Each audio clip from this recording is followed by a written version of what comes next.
Hello! Hello, Shrimplings! Welcome! Did you miss me? I missed you. Can't believe I died on Saturday. I see Kira. Hello, Kira! Welcome to the stream. I see Yannick. Hi, Yannick! You should be asleep. Why are you awake? Why are you awake? Sonic, hello, Sonic! Welcome. I see Owls. Owls, you're on time this time. Welcome. I see Fritz. Hi, Fritz. Thank you for joining. And Tom. Tom, welcome. Welcome to the stream, Tom. Welcome to the chat. Woo! Thank you so much for joining. Be in the live stream of Popi. Anna. Hello. Back from the dead. More like well-rested this time. Woo! I've seen that filler on Twitter. Oh, Tom's art is wonderful. It's magnificent. Poppy Popcorn. Hello, Steve. Welcome. Welcome to the stream as well. Woo! Poppy Popcorn sounds like a very cursed, a very cursed concept. Popcorn from where? Unless it's like shrimp flavored popcorn. I think I could see that. With a little bit of spice. Because of the Mexican. Me, I'm the Mexican. Popcorn shrimp. Oh, like the... There's a thing in like KFC, right? That's like chicken popcorn or something like that. Oi. Random red line. Popcorn shrimp is genius. Popcorn shrimp it sounds awesome. It sounds incredible. I would eat that all the time. They actually kind of sell them at Walmart. It's like these very tiny little shrimps, and you have to fry them on a pot or something with oil. Really, really good. I love them. I buy a habanero sauce, and it's perfect, wonderful. Welcome all back to the stream. Oh, I put on my glove. The tracking doesn't like that. welcome all of my shrimplings to the stream. Thank you so much for joining today. I'm sorry I had to leave you on Saturday. I woke up and I just couldn't keep awake, and I felt like it wasn't fair to the people who submitted their art for me to review and give some tips, right? I'd rather be tip-top shape. I think that's the expression. Tip-top. Puppy, where is your mustache? It got ripped out by a donkey. Next question. Just say you hate us for real now. The movie I went to see was the Amazing Digital Circus. Woo! Let's draw a little Pomni here. Pomni. The last act one. I got...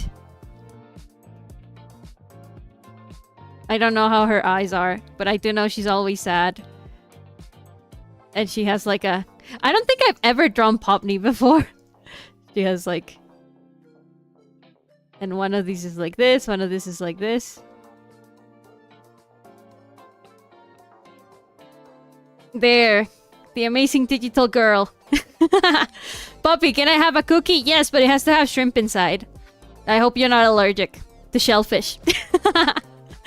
We went to see the Amazing Digital Circus one, and it was like a 9:40 p.m. showing, literally the last one for the cinema, because I couldn't get anything earlier. Oh, hi, buddy. Welcome. Welcome to the stream.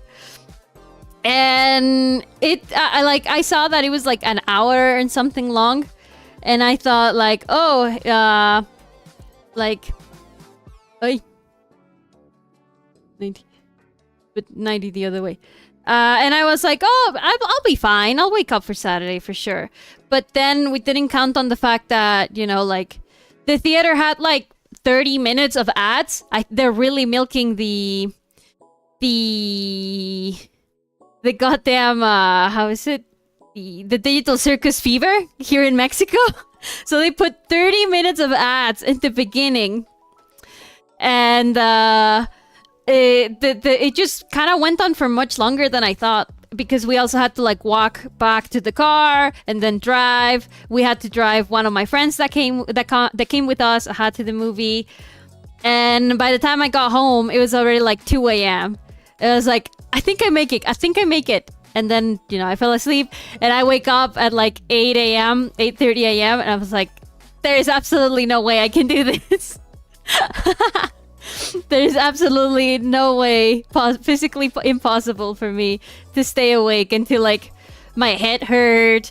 My stomach was full of popcorn from the night before. It's one of the... Popcorn is a cruel mistress. An absolute cruel mistress. But yeah, the movie was alright. Today, we're back here with the Monika music dress. We're doing the clean line art.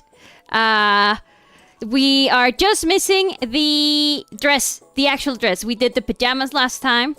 Obviously, Monika's iconic mustache. We cannot miss that. How is Tom getting so many points? I have no idea. I don't know. Tom is cheating. Hey guys, hi Roya, welcome to the chat. We're just missing the music dress line art. And then we can start coloring. I am excited. I want to try out this new style that I saw on... I keep seeing on Twitter. And maybe you guys have seen it if you like to see... To watch speed paints like me. It's one where they kind of like, you know, they're shading, right? But instead of like grabbing the... like a brush and shading... Oh, what I'm doing. Instead of grabbing a brush, right? And like shading around the hair and stuff. What they do is that they... Oh. It's this thing. There you go. It's a new thing I got for speed paints and stuff. You'll see it. I'm working on something. Anyway, it's a technique that I saw where it's like a very low flow brush, very low density. And instead of like, you know, going and doing it like this, you go and you make the general shape and then you kind of like do lines inside. And then with your blending tool, you go in and you blend like this. And it gives it, you see it? It gives it kind of like a cool watercolor effect. And, you know, you can kind of clean it up and stuff at the edges. But it looks way different than just going... You know, like this. Right? Like full color and stuff. It gives it a way different feeling. And I want to try it with this drawing. Because it looks like a nice drawing to try it on. The Poppy player.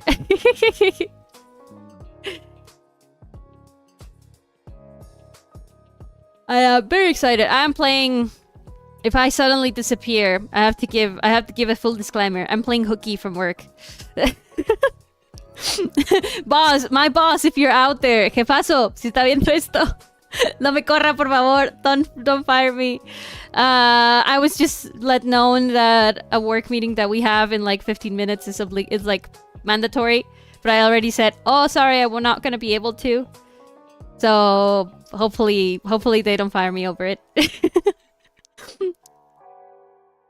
I use a funky brush. I used to use a lot of brushes when I was beginning and stuff, but I don't know, I kind of just complicated myself even more. Like drawing would take me so long because I couldn't decide what brush to use. So now I decide on like the image in my head and then I go in and see if I can use any sort of brushes. You can call me Tonde. Pixo is in prison today. My coloring brushes have made me brush. I know Pixo is from like Portuguese, right? Like from Brazil and stuff. But every time I see Pixotom, I just say Pixotom. I don't know how do you pronounce it in like actually properly in Portuguese. Oh man, I don't remember what size of brush I was using. I think it was a 4. No. Looks like a 5. Yeah, I was using a 5. I think. Yeah, 5. 5 for sure. Yeah, Brazil! My mom's boyfriend's from Brazil. So I know... She knows Portuguese. I don't. I know absolutely nothing. I only know gostoso. And crianza. And that's pretty much it. My coloring brush is a tight spray brush with big droplets that all vary slightly in color. Creates a fuzzier looking color. Oh yeah! I've seen those before. I have a couple of those. But I kind of... They're really hard to control when you have like a specific idea of what you want in mind, right? Let me... Oh wait, these are the line art and then the sketch.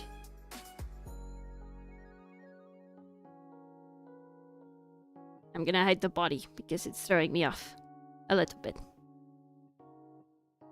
Oh, Anna, did you watch the Nintendo Direct today? I did not, because I don't have a Switch 2 and I don't want to get my hopes up for games that are just Switch 2 exclusive. I did see some of the announcements. Like, I wasn't entirely under a rock.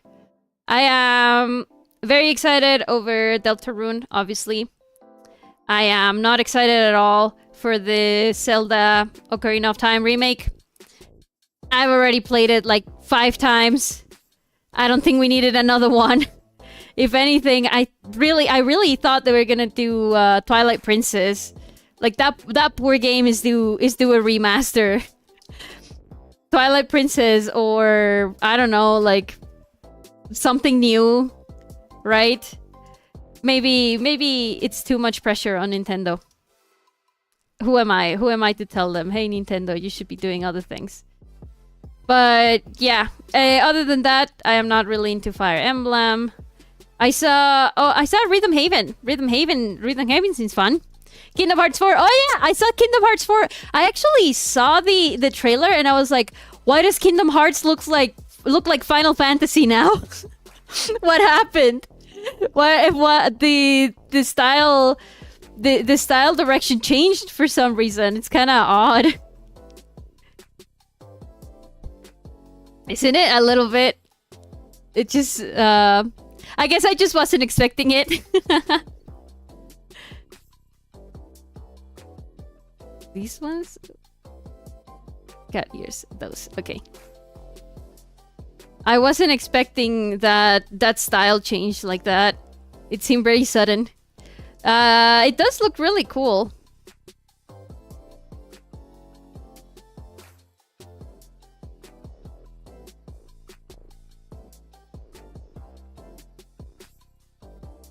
Wish me luck going into Switch Sports Resort. Ah, man. I can't believe they did that to Switch Sports Resort, too. The Wii Sports Resort is like one of my favorite games ever. I used to play it over and over and over and over. I loved the plane minigame. And the dog minigame and the sword fighting and stuff. And they removed all of those games. Well, like, not the plane, I guess. But they removed all of the really good ones. For some reason. It makes me really sad. I think I actually used 4. Not 5. I think it's easier for me to control my weight like this. Did you guys see it? What other game are you guys excited about? The audio keeps cutting? Oh.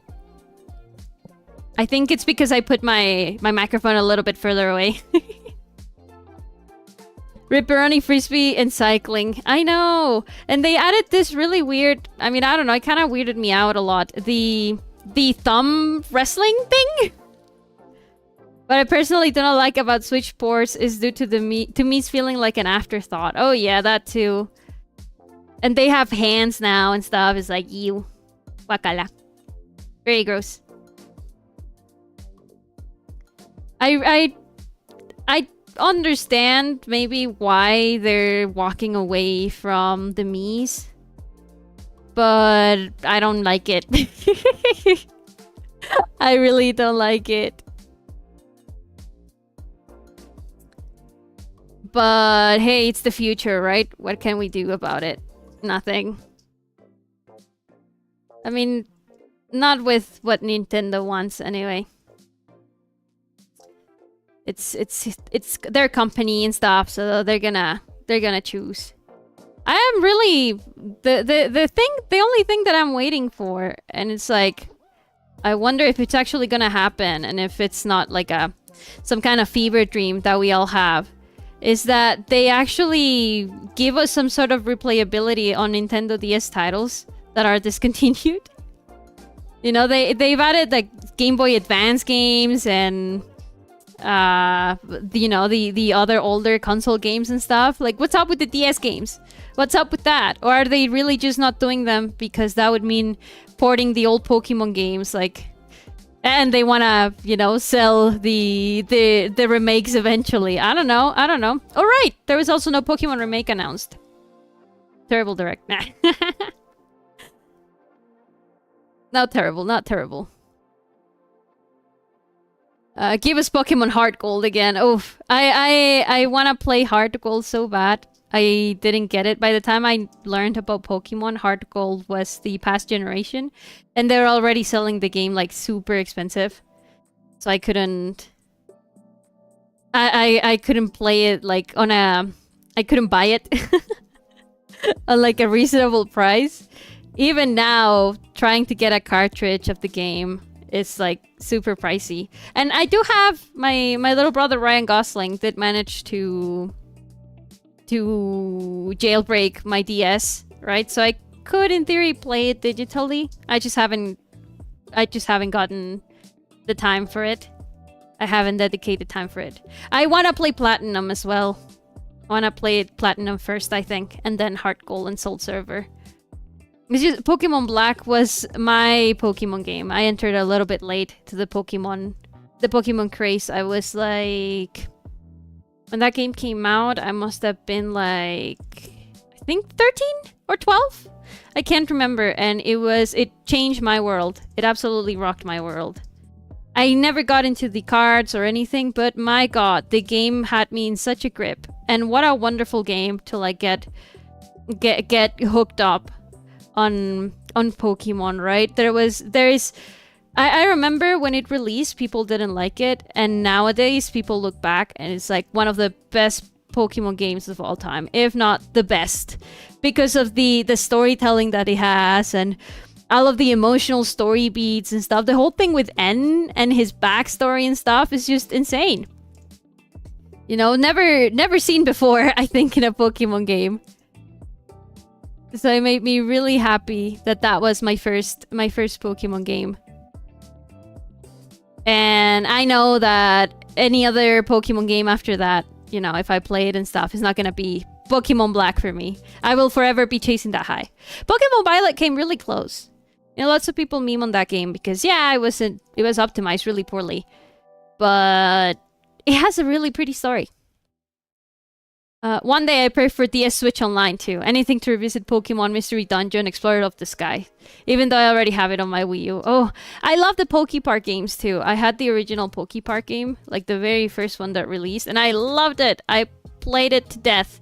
I would erase my save file and then play it again, just so I could have like all of the Pokemon again. And I never do that. I never used to do that with any of my games. I'm not one to replay them like that. Like, go the nuclear option. I usually play my games and just leave them like that. Like, empty. Not empty, but like, you know, finished and then not touching them again. But for Pokepark, I would erase my save file. I think I did it like 5 times. I would finish the game, play around a lot, and then I would...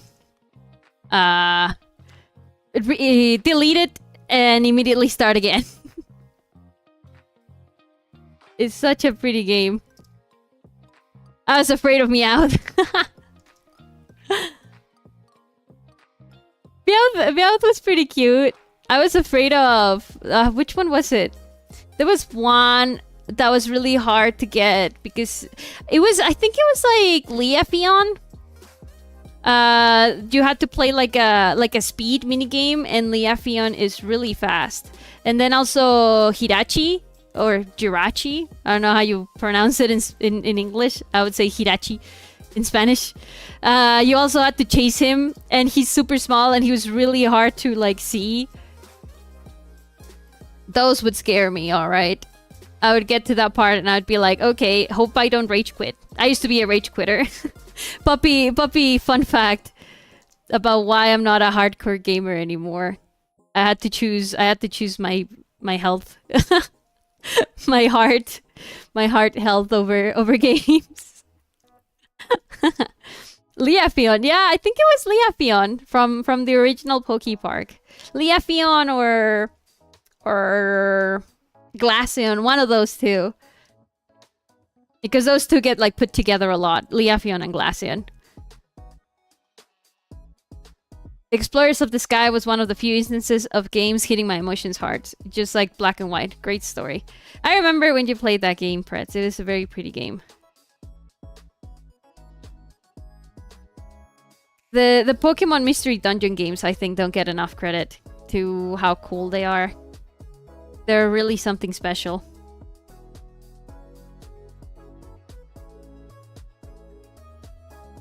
And my lines are something right now. My brain is telling me to be guilty over missing work. Over ditching my work meeting. Ah!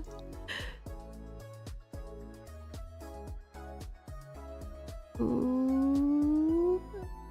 Okay, I can't do it in one go, so I'll just do it in 2 goes.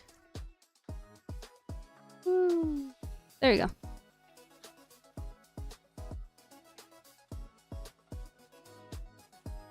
And thin out this part. That game the game that had the biggest impact on me emotionally was a Call of Duty game. Which Call of Duty? Infinite Warfare. I never played any Call of Duty games. I'm sorry to disappoint you, Kira. What is it about? Tell us, for all of us that live under a rock and never played Call of Duty.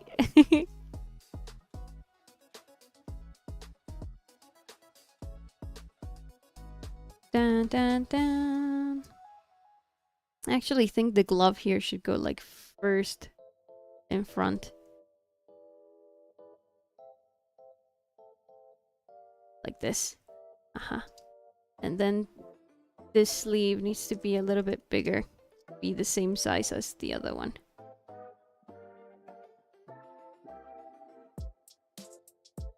Like this, probably. Avoiding tangents at all costs.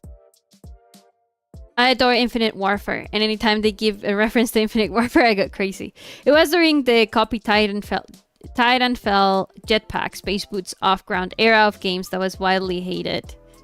Oh, I have no idea. I mean, I guess I can see why some people would hate it. I am of the idea that Call of Duty games are kind of repetitive. Right? As someone who doesn't play them, it's like all of them kind of look the same.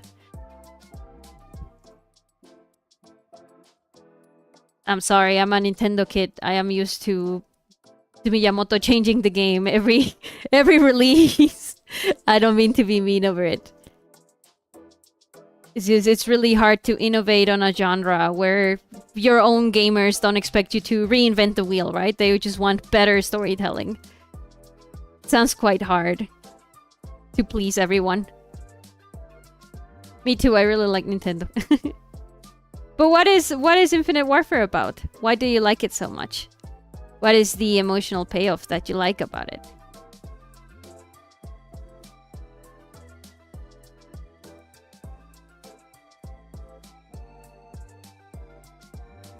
I think this one would be on top here. And this one, yes, it would be behind. Like this. Woo.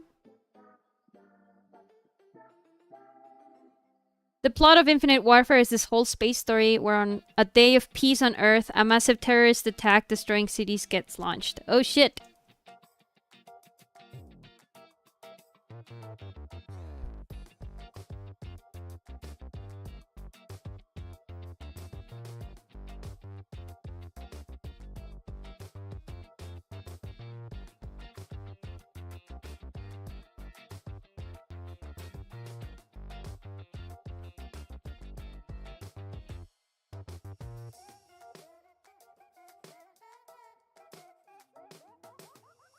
That sounds... Sorry, I'm like trying to figure out this... How to get the to have like a double mask. I don't remember how I did it for Irene. A double mask for...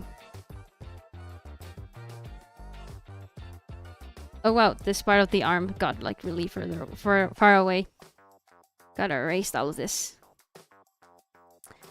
So you go up to space to stop the guys, slowly dismantling the ranks with your crew until the final mission, where you proceed to finally... Whereas to proceed in finally taking down the leader, your allies drop one by one. No. Oh man. I hate when they do that. I think they call it like killing the puppy or something. Because it's based on like a paramilitary practice of where you have to protect a small creature and then in the end they ask you to kill it and you have to kill it. I hate when they do that. I hate when they do that. When they, you know, give you your crew and stuff and you're all happy and you're all working as a team really well. And all of a sudden they just make you kill them. Not because they're evil or anything, but because the plot requires it. Ending with your character dying in the escape with his robot brother. Aww. Spoilers for Infinite Warfare, old game. Oh man. It ends with the shot of a military memorial wall with the names of all of your allies and your own. Sounds really pretty. Kind of a sad message though. But at least, you know, you made a difference and now you can be remembered on Earth. Right?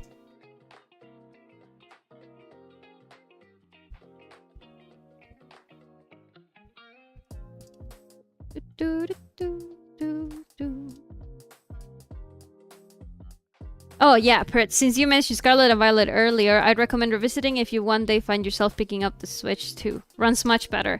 I have the OLED, and the OLED makes it run really, really good. I had a couple of glitches, but nothing like game breaking. It was the one where you try to take out your partner Pokemon, and it freezes instead in place, and you have to restart the game for it to not happen. I don't have I have the Switch OLED, not the Switch One, so I think that helped. Because the OLED, I think it's slightly better than Switch One. And yeah, I never encounter any weird glitches or anything, like the people on Twitter were reporting. If that didn't hit hard enough during the credits, you listen to the "In Case I Die" messages for your comrades made for their families. Oh fuck! No, not those! Oh my god.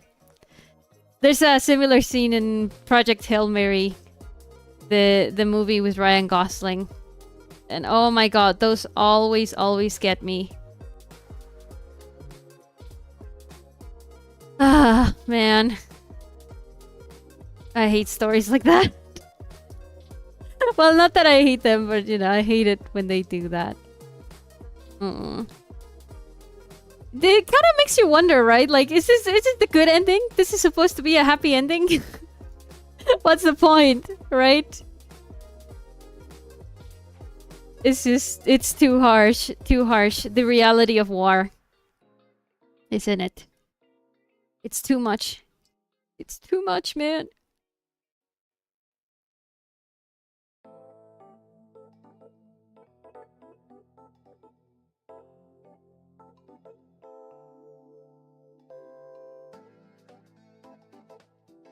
They want, but none got to see the better days they help bring. Yeah.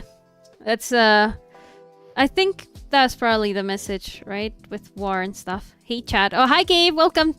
Welcome to the chat. Welcome to the stream.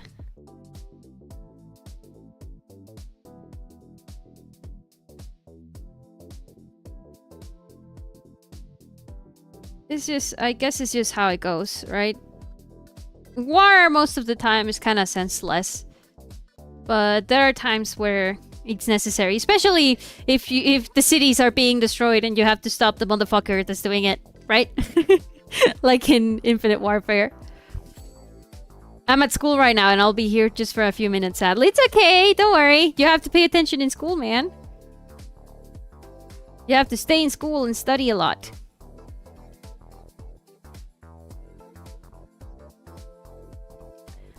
Alright, just got dinner. I'm back. Provechito, have a nice meal. while you're watching the stream, hopefully. Woo! Woo! Honestly, one of the most sincere Call of Duty games they've made. Aww.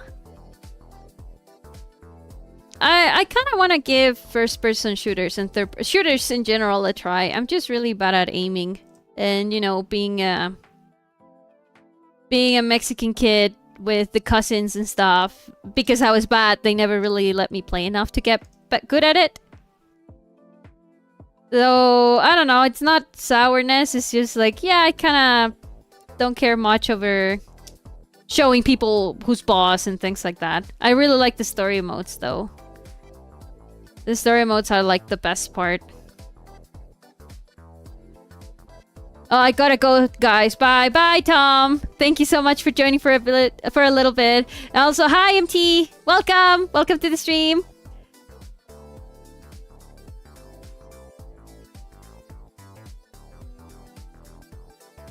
Go for Marble Rivals. I don't know.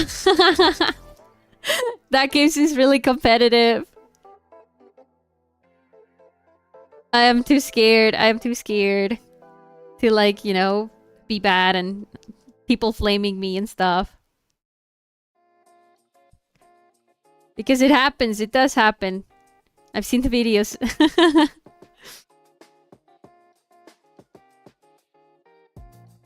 I deleted Marvel Rivals. It sucks. They added my most hated Marvel character. Which was your most hated Marvel character? Oh, Empty Guns is Meaty. Hi, Meaty. Ah, your name is different. I guess it makes sense because you're Meaty Guns. Sorry, I'm a little slow. I'm a little slow to realize things like that. I hate... says Kira. What do you hate? Who do you hate? Scott Summer. Who is Scott Summer?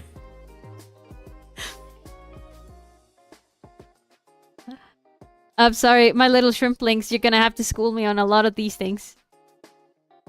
I wanna be cool like you. Please, teach me. Cyclops. Ah, the X-Men guy? I technically started on Explorer of Time, but Sky is the definitive version. But fun fact, it was my second Pokemon game. Some Pokemon I met for the first time in Mystery Dungeon. Oh, that's so cool. What a game to have as, like, your second Pokemon game. You probably struggle a lot having Pokemon battles and stuff, right? Because those games are, like, really heavy on history and stuff.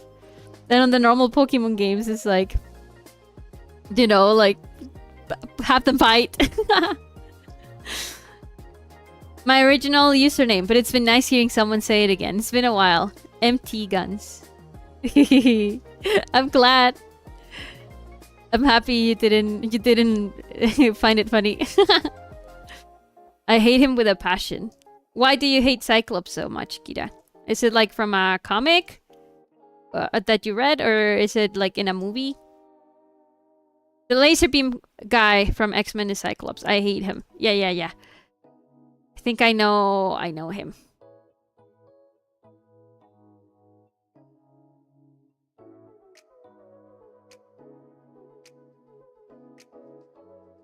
Oh.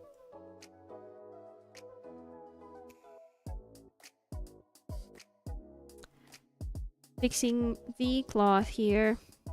I'll probably put these a little bit, yeah, like that, so I can see better. I cannot describe my hate here without it getting filtered. Very strong hate then. Very strong hate. It's okay. Alright, I think I understand.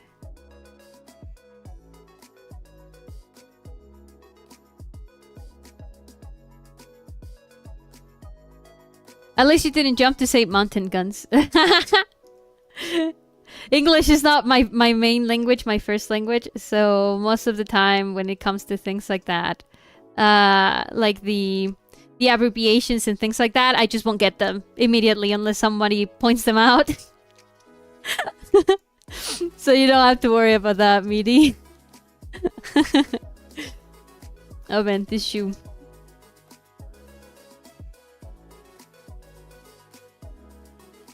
Okay. And now we're doing the soul. Oh man. like this. The hard part about drawing in a big canvas is that you have to be very careful with turns like this because it totally shows when something's not completely smooth.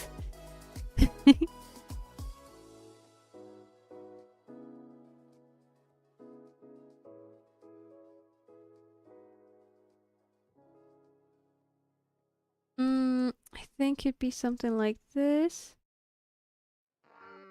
And then down here like this, yeah. For the shoe. For the little Mary Jane window. Hey, Mountain Guns. How are you, Mountain Guns? I'm doing pretty good, Fred. Thanks for asking. How are you doing this fine evening? Oh, now that I have my...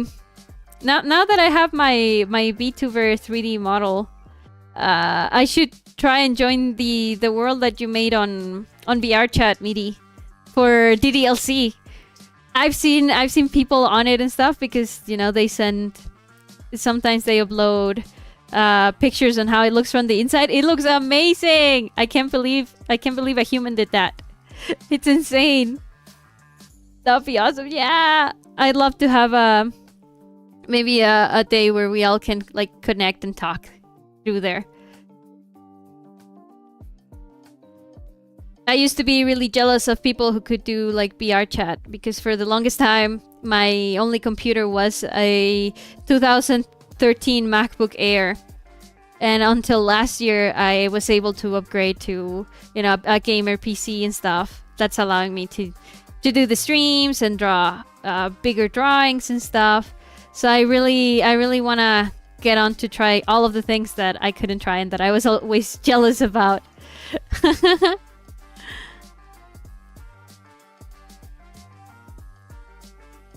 Shrimplings, you all have to get a 3D model too. Just for playing. Alright, chat, I gotta go. Class is about to start. Bye, Gabe! Good luck in your class! Study hard. Pay lots of attention.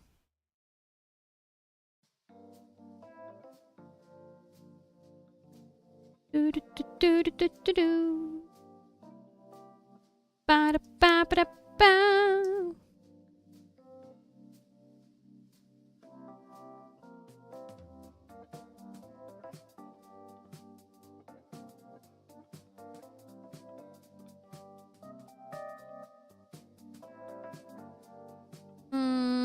No, that looks kind of weird. I have to be very careful in this part with the thickness of the sole to be able to get it right. Okay. Yeah, I think that's gonna work. Yeah, that looks okay. I think this part is a little bit weird. It should be more like this, since we're looking at it from another angle. More, even more. Like this. Aha. Perspective is difficult. But here she comes, Woo! So exciting. Pay lots of attention and don't get attention. I'm gonna leave all of these folds that I drew that are illustrative for when we're shading and stuff. Alright, the bow in the back. Forgot about the bow in the back. The beautiful princess bow.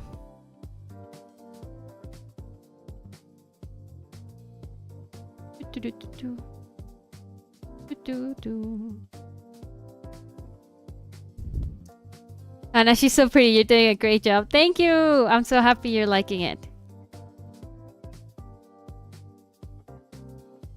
That's the whole point, isn't it? That you like it.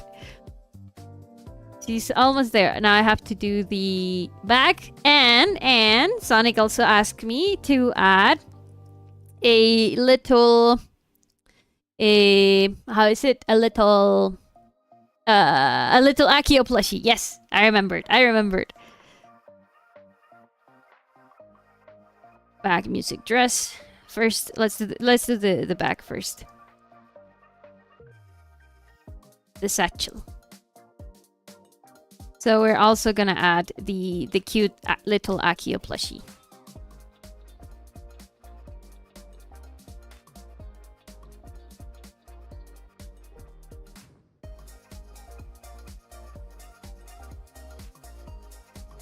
Satchel, satchel, we're drawing the satchel.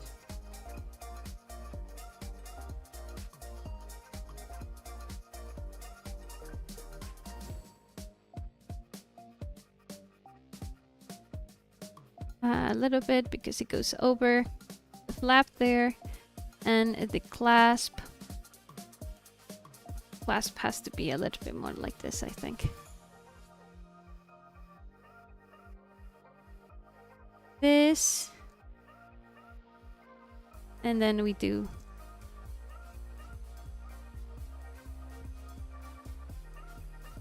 the 3D part of it.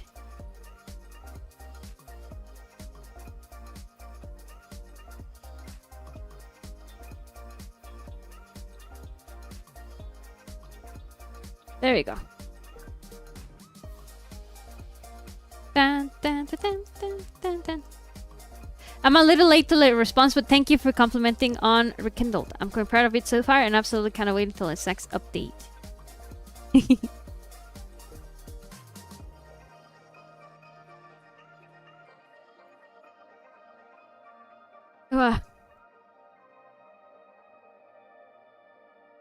I am very excited for it. Very excited. Oh man, the problem with large files is that they take a while to save. Oh, this clasp is not right in the middle, I think. Or is it? Let's see. In order to find, if you have like a rectangle here on perspective and you don't know where the middle of it is, you can do a cross from point to point and you'll find out exactly where the middle is. Of course, you have to take into account things like perspective and stuff. But that's one. This is one way to do it. Like this, and then like this. Yeah, the clasp is not at all in the middle. Let's fix that. Should be around here. Right there. Yeah, that looks much better. And that way you can tell when things in perspective are not centered or you need them to be centered. That's how you do it. We brought up the Nintendo Direct earlier, but not the fact that Cars is going to be in theaters again. What are we doing? There's another Cars movie?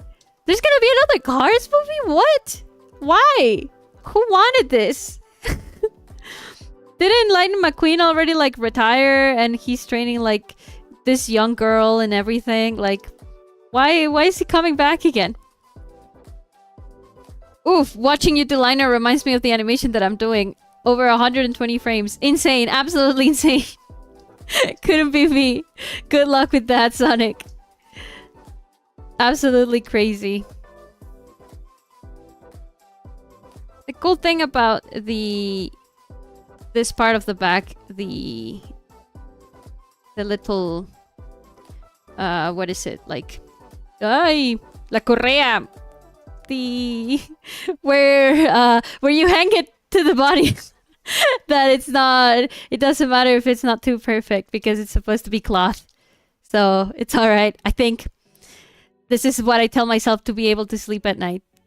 Don't ruin this for me.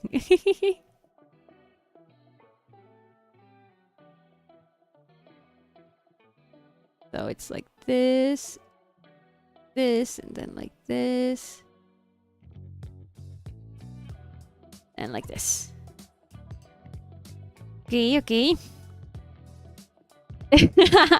Hello chat, I was busy prepping food for the shrimp to throw in her shrimp tank. Yum yum yum yum. Yum yum yum yum. Man, I have to work on so many fun toggles. Welcome to the stream, my beautiful one and only white knight. Ages. Cars 1 is gonna be re-released in theaters. Oh, I see.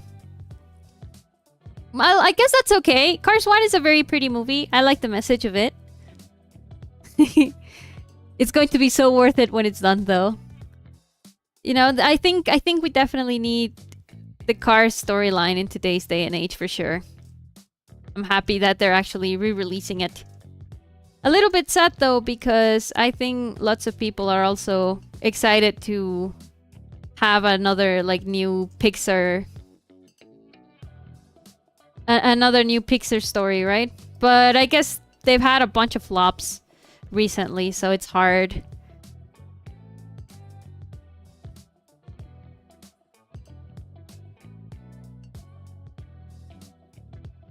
It's hard to figure out what the public wants. I watched Hoppers the other day. I think that one's Pixar. It was alright. Nothing otherworldly, really. The Pixar teachings are definitely getting lost though. Little by little. And I don't know why. Maybe they're playing it too safe or something. I'm not sure. But you can tell the difference between movies from Pixar before and the ones nowadays. And I don't know why. I hope they fix that because I really like Pixar. They have some really pretty bangers.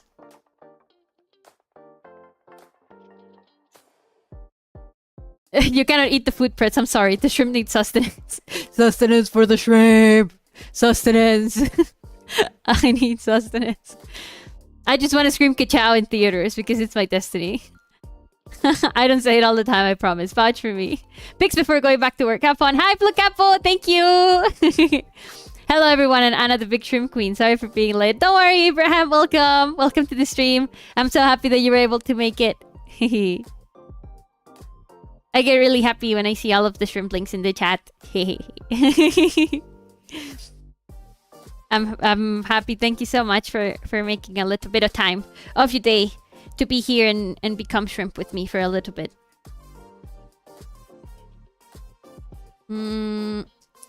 These lines seem to be done for the music dress, but I have to check that the base body lines are okay with it too. I might just have to make 2 different like line arts, but that kind of makes no sense. How can I do it? I forgot how I did it for Irene. I always show up because I'm like that. Thank you so much, Kira. You're very sweet. I always look before the stream begins to see if you're there in the chat. When I start to boot up all of the things for the stream, you always pop up. It makes me really happy. I can't always show up, but I think it makes it special when I do. It does. It definitely does. Thank you so much for joining, Sonic. Okay, so we put back her cat ears, and now... So the problem now is... Oh, and we're missing some lines for the ponytail as well. Man, how I did these lines, they look so good. Oh, right, okay. So the thing is that we have some lines that we want to show up, like as the lines are right now, they work really well with the pajamas lines, right? But they don't work very well with the music dress lines. Right, this is the pajamas, but this is the music dress ones. And, you know, as you can see, we have parts of here that are missing and stuff. So, in theory, I think I can do another mask, but I need it makes it a vector mask, and I want a layer mask. So, let's delete this one.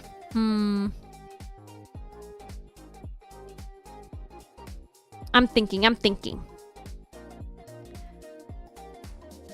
From Dead by Daylight to Annie, they seem to have gotten wine license of every time. Classic slasher, motor horror, game, anime, and band. Oh. The Nintendo Direct again. Rayman Legends Retold and Deltarune.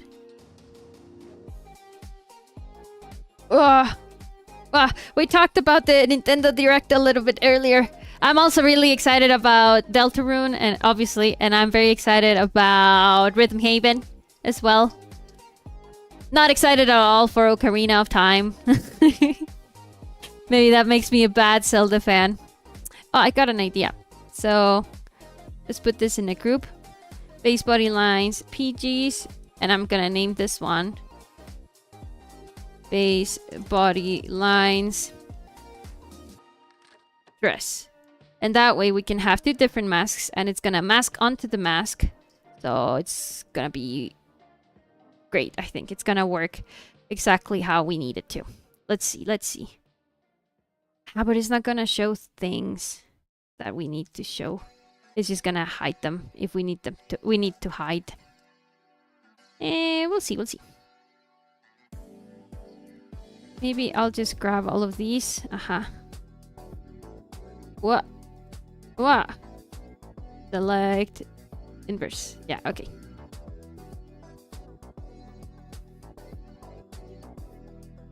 So I'm just gonna add them like this, and then I'll get the ones as I need to, as I go. This one, for example, we don't need. Here. What else? What else? This one. We need it in white.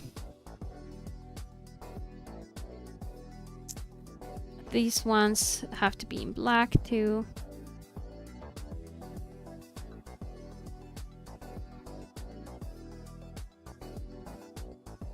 Black, black, black.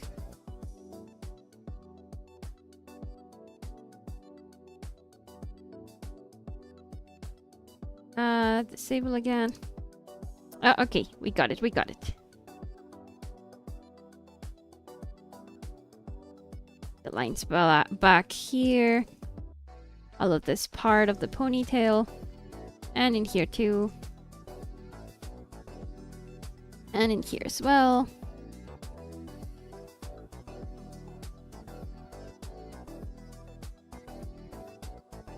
I have no idea what this is, but we don't need it.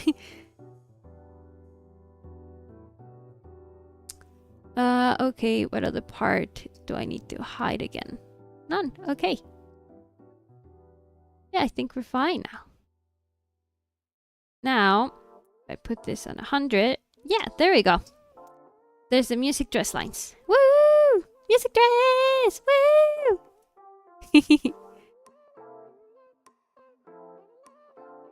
Didn't Games Fest already mention Raymond Legend? Raymond?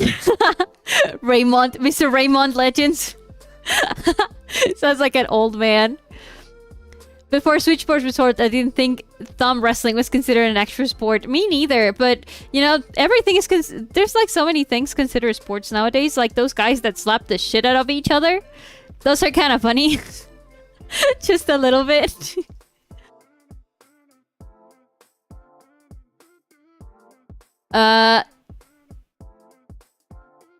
The collabs seem to be Jason, Art the Clown, Silent Hill F, Death Note. Oh, Death Note was leaked in Dead by Daylight? I had no idea. I wonder if they're gonna put in Ryuk or Kira. That'd be... Kira would be super funny. Ice 9 kills confirmed.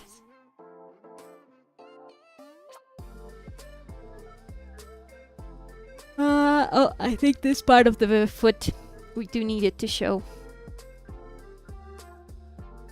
Yeah, all the way. Yeah, just like that. Like that's fine. And I can just complete it with this one here. And also here.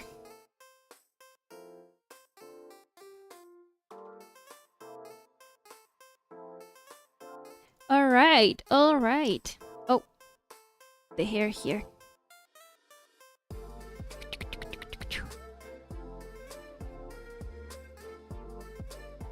And yeah, I think that's it. Woo!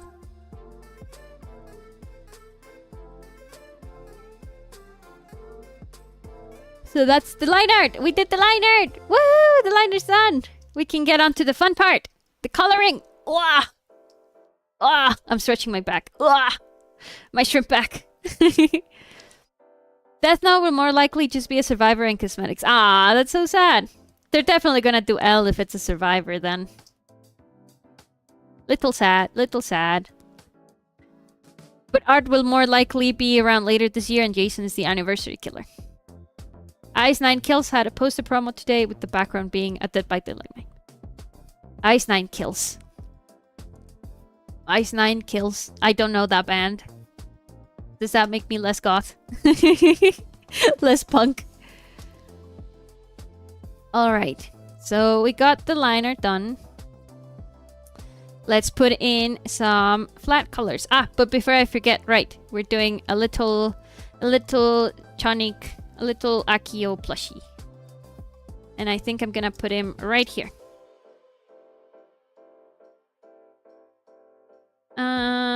Yeah, okay. See?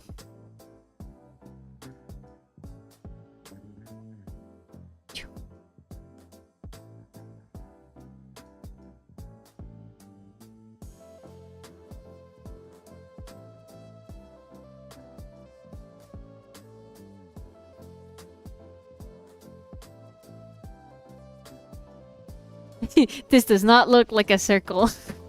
This does not look like a cute plushy face. Okay, there we go. Like that, right? And we can make the little body.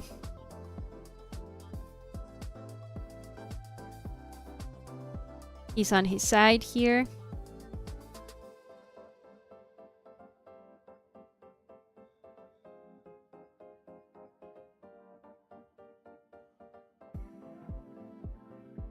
I think that's a little bit too big. I'm doing it like this just to make the plushy bodybuilding faster. And we're doing the silhouette since it doesn't have to be anatomically correct. We can just block in the shape.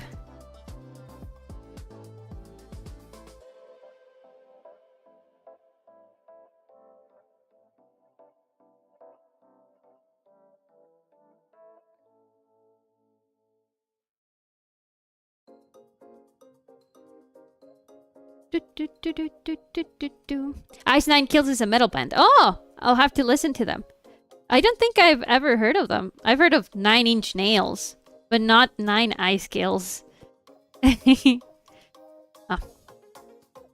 This leggy has to be a little bit more. Like, because of the gravity and stuff. It actually has to be more like this.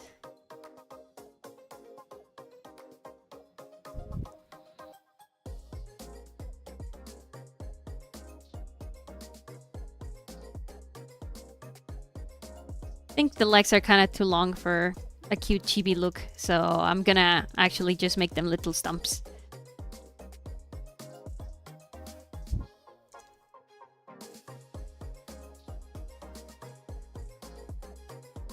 Like this.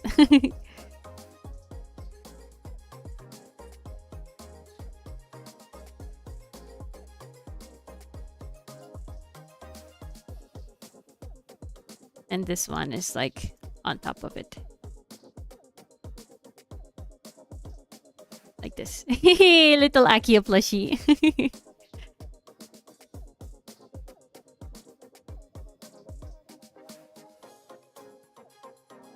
We can put him right here. And let's add his little hat. For a cap, right? And then the visor.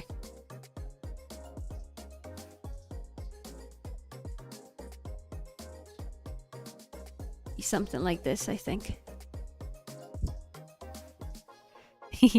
And having done this, now I'm gonna turn off the liner.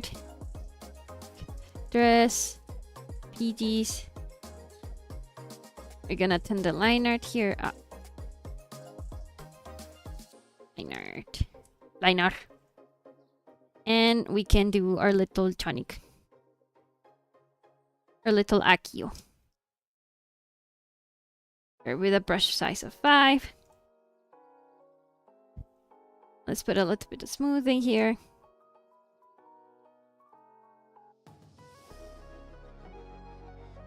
And we just complete the silhouette.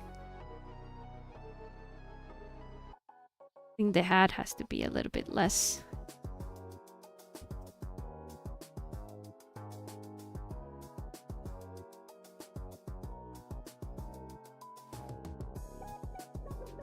The hat would probably end around here.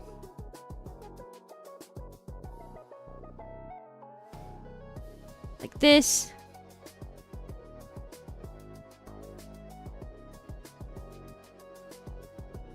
I think cap is more like this. I haven't drawn Accio in so long. I've forgotten how caps work. I think it's like this.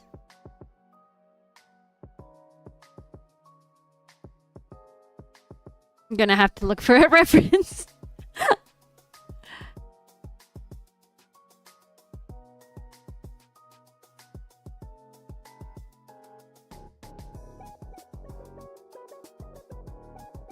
Yeah, because in here, I think it's more like this, right? And then the beginning of the cap is more like this. Yeah. I think this is more like it.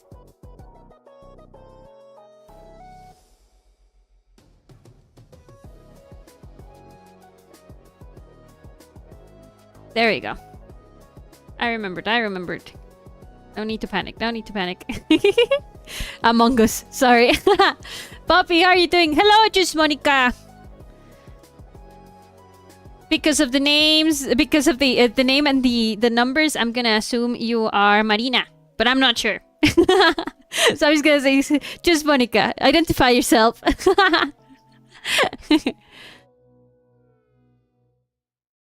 Oh, Ice Nine Kills make music based on horror movies.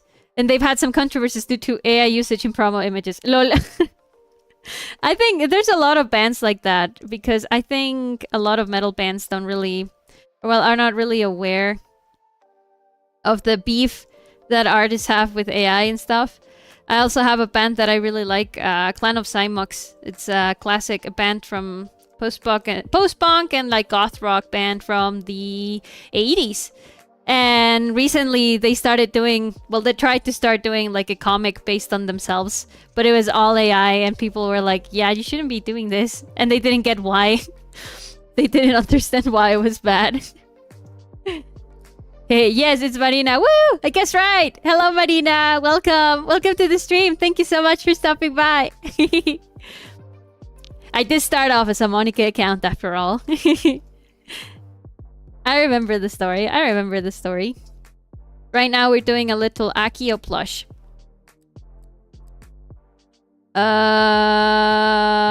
I'm gonna need reference, I think. Where's this gonna open? Oopsies. References for Accio. I think I can pull up in my Instagram some drawings. I blanked on his hair. On like how many tufts of hair he has and stuff. Okay, here we go. I remember now. So let's make it like this. He has like a big...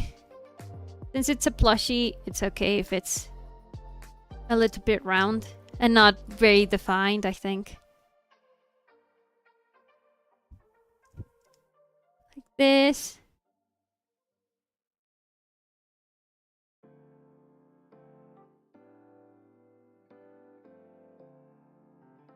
And like this. And the little ear. Well, no ear, I guess, because it's a plushie, right?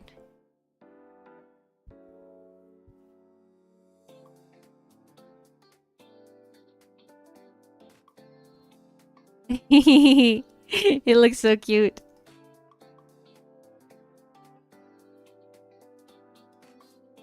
Since it's a plushie, all of the hair tufts, I think, have to be divided into parts. Because that's how plushies work. And like this is fine, I think. Now the little face. The little head.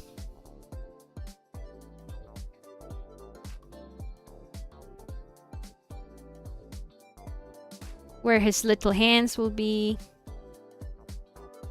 Oopsies.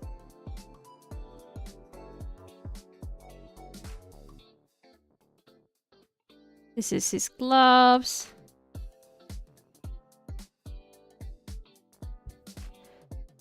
And here as well. Always taking into account the three-dimensionality of the shape that we're doing.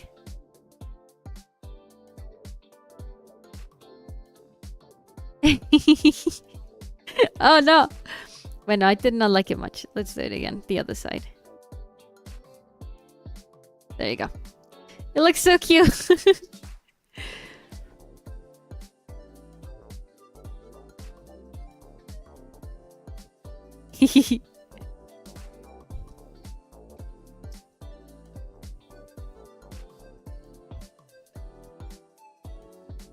The little body.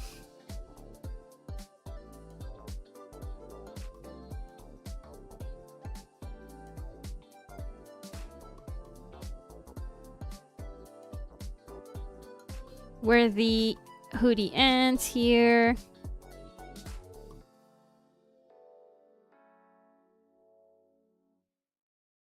Be from here. This. And the pants. Oh, I think we ran out of music. Sorry about that. Let me check it out.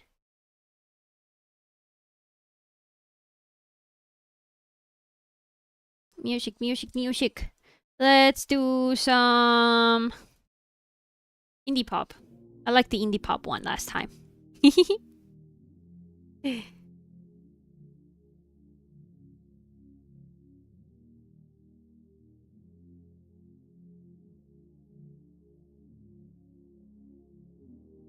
I'm really excited to see this one finished. I thought about opening commissions for this kind of drawings, but they really, like you guys have seen, they take a lot of time. And I don't know, it's a little hard to keep track of a drawing this much. At least for me, maybe it's a skill issue. Probably, right? Because there's probably commission artists. Oops. There you go. That, you know, do this and more and things like that. It's really difficult, I found, at least for me. If you are planning on doing commissions and stuff, take it easy, take it slow. I definitely burnt myself up a lot.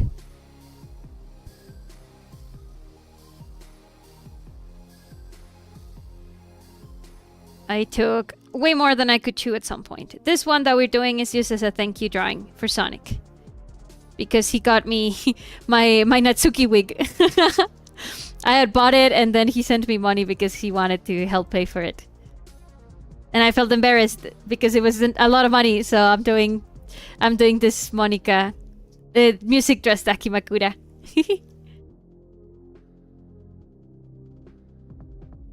I'm planning on also, like, I don't know, I want to get a better mic because right now I'm using a headset mic, and I've heard my streams.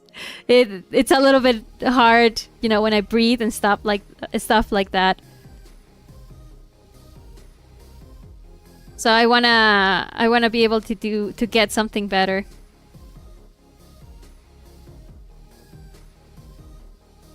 Little Akio smile. Let's add some buttons for eyes. Because I love buttons for eyes. I love buttons for eyes.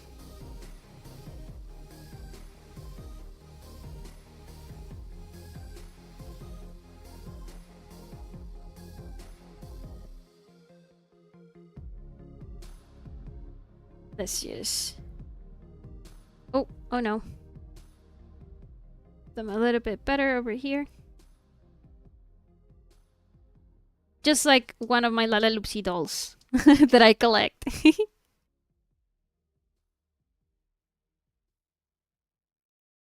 Let's erase this part. That's on top. You do sound clear, but I support the upgrade. You think? Thank you. It's It's a big insecurity of mine. Because I know, you know, there's people who sound better and stuff. And I don't want to sound grating to you guys or anything.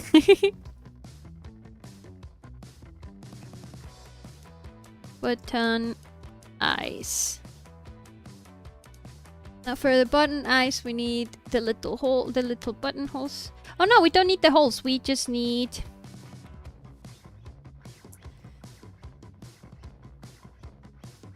the string. Control Shift N. String button. Oh man, I can write better. String button. There you go. Let's make it a clipping mask.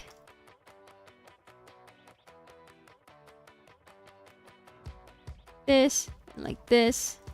I think I like... Yeah, I like this better. Like an X.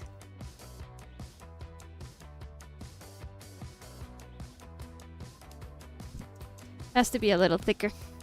Around maybe a 10.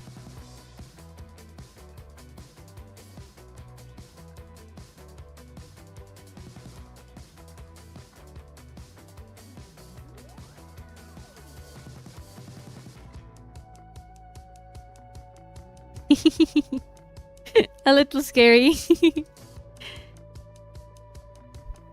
But hopefully not for long. Because we can add some shine.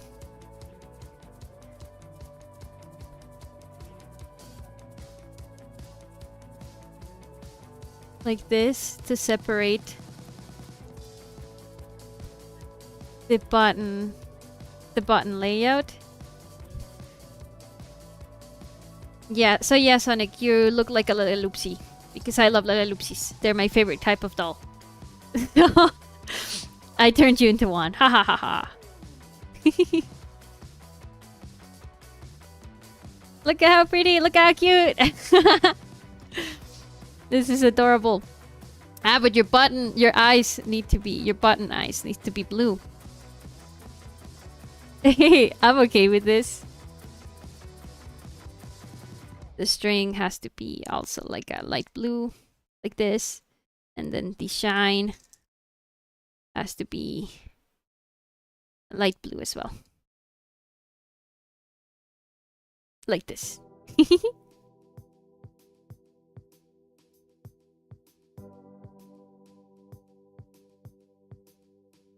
Oh, and let's add some... I think we can add some hair falling over here. R and Shift.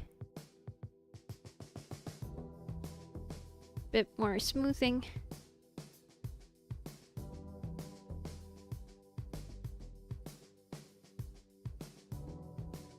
Like this.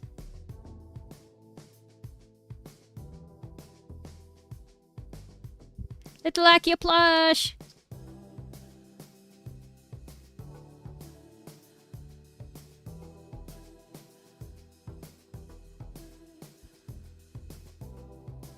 Akio plush.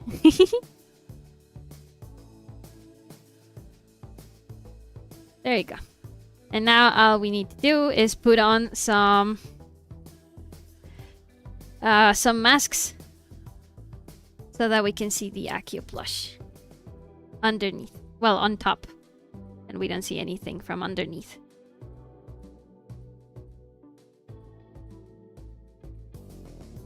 This and this. Here too.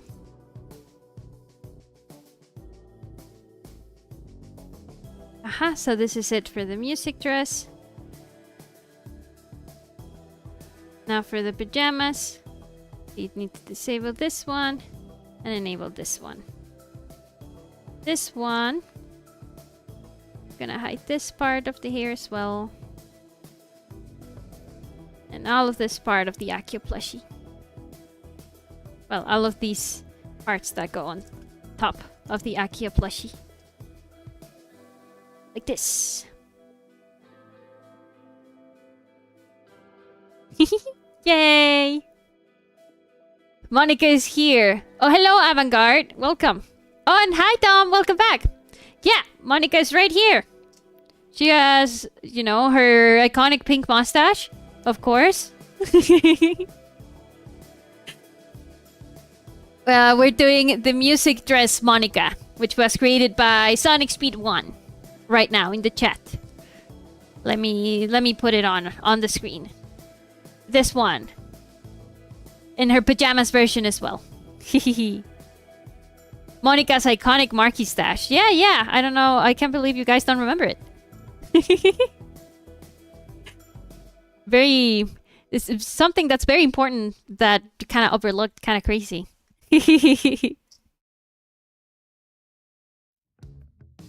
There we go. So, time to put on the base colors. Wah! Wah!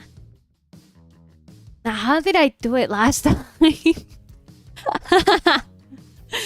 Because there's like hair that goes on top and hair that goes below. Oh, I just realized this one also needs the lines to be cut off here from the back of the hair. Like this. And now let's add the base colors! Woo! Base colors!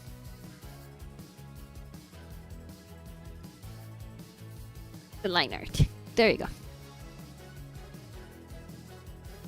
Oh, saving. Little by little. I just remembered. I joined the cool shrimp server. Woo! Welcome to the shrimp tank!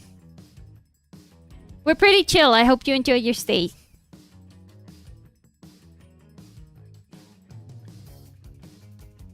Okay, so I think things like the skin and stuff we can do separate, and we can add some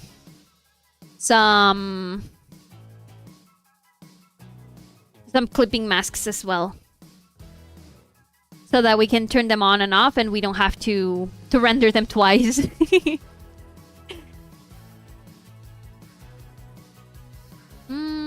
Yeah.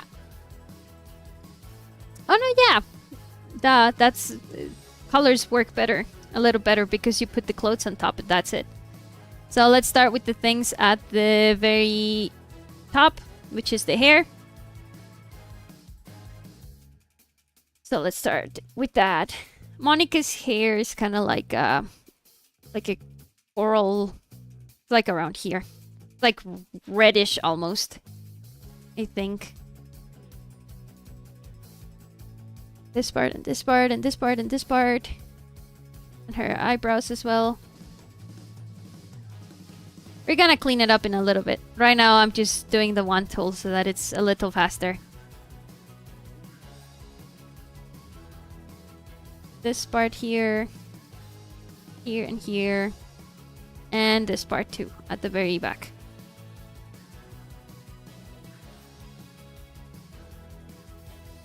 Oh, right. And this side of her hair. Select, modify, expand. Let's expand it to 2 pixels. No, 3. Yeah. And we can manually go in and add stray pixels that we can find. Bam. And that's the hair. We have to go to all of these little corners to find all of the non-painted parts. But it's way better than, you know, manually painting everything little by little, I think. You just have to look out for some of the spikes, because not all of them have it either.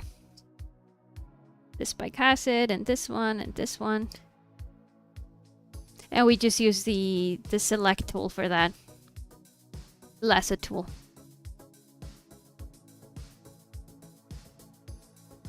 That way we won't lose lots of time to putting on the flat colors, I think. Well, we'll have to see. Okay. Point. But yeah, welcome to the shrimp tank, Tom. Thank you so much for joining. I'm gonna... we have another community day coming in soon.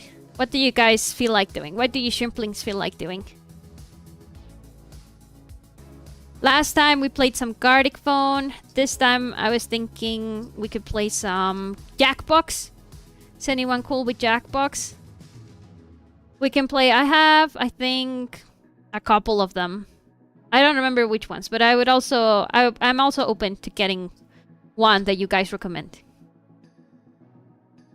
I don't know off the top of my head which ones I have. Which Jackbox ones I have. Quiplash, Quiplash! I love Quiplash! Oh, there's also one that's like trivia and it's really hard and it's really obscure and we all die. Well, whenever I play it with my friends, we always die. So we could try it out and see if somebody makes it out alive. What is that random line right there?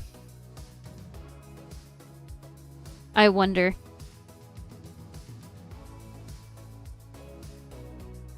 Oh. Disable.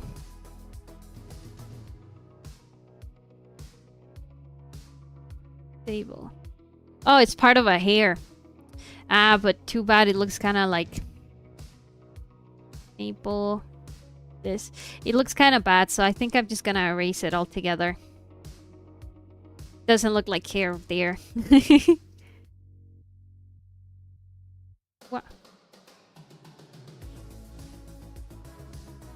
So there we have the base color for the hair. I think it has to be a little darker. But we'll do the adjustments after we have all the flats. Hair. Done. At least the flat color. And now we go with the skin. Skin. It's kind of light. Around here.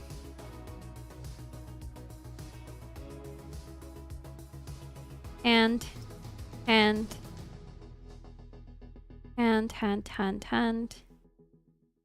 Her neck.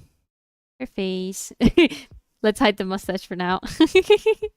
Just for now, because it's coming back later, I swear. Select, modify, expand, 3 pixels. Whoop. And we lasso tool all of the things that we couldn't get.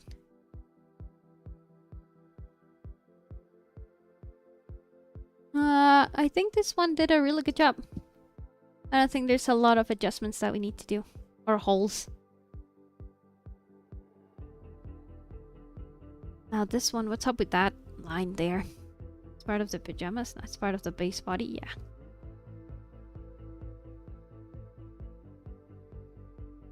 Has to be part of the... this part here. I think I meant to do something like this. Yeah. And I forgot to erase that last little bit. So now we can color it in. Like that. Oop.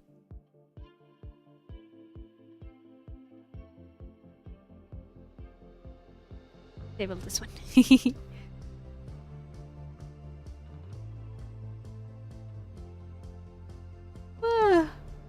And now we can go with the pajamas.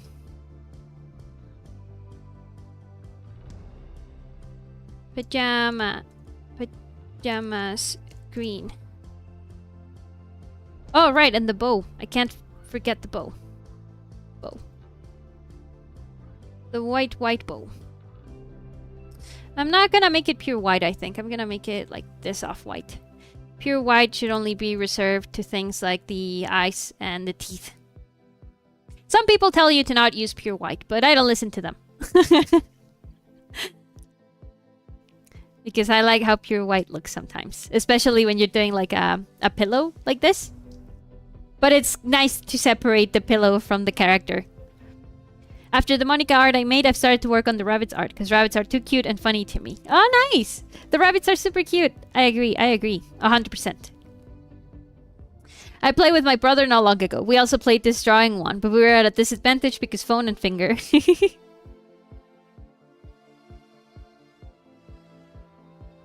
What are our refs? Okay, I see. Like okay, it's a green. Like this. All of them are in night mode, but I think I can infer what kind of green it is.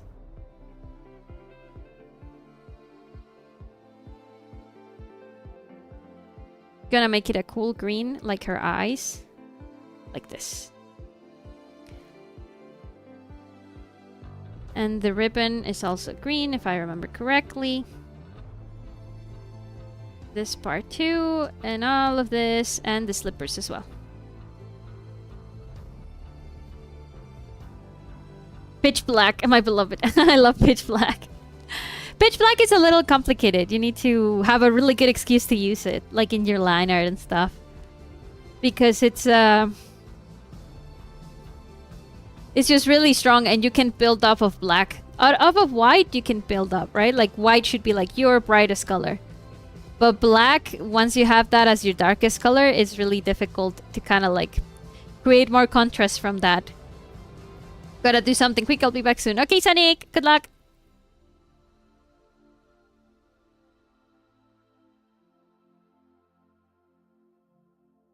The pajamas also have white here. I'm just gonna make it all in the same pajamas, in the same layer, because I'm psychotic. Select, modify, expand, 3 pixels, sure. There you go. Alright, and we should do the Akio plush as well. Akio plush. Let's make him all a base color first, and then we color on top of him. Using clipping masks. That way we can keep all of the colors organized and we don't need to have an extra layer. By expand, 2 pixels. This. Oh, the pajamas also have to be green here. Oh. Full screen. No, not full screen. We make one for the hair, which is red.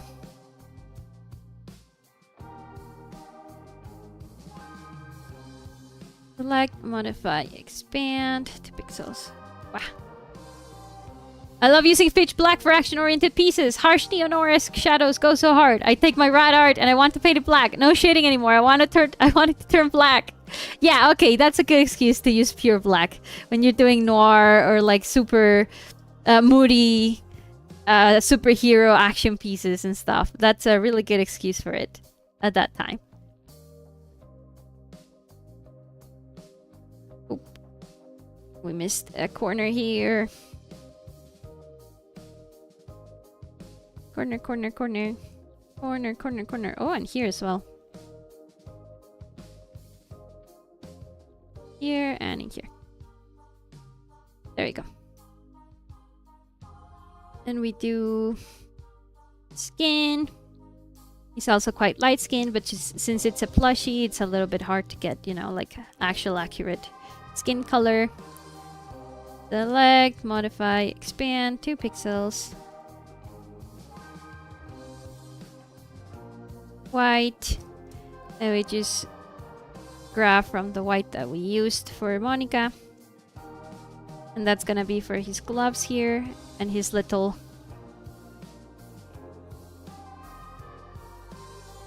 hoodie parts. Oh, we missed the spot here too.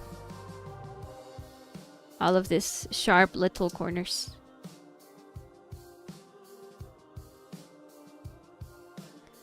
Now we put some his flames, of course. Flames. For that, I'm just gonna go here and select, modify, expand. Sure. And then I'm just gonna go at it and draw them.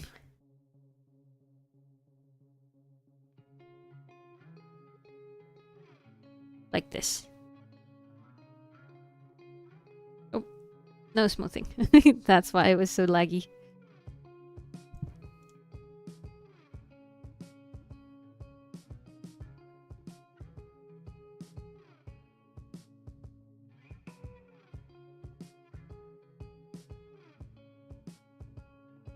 And then it's orange.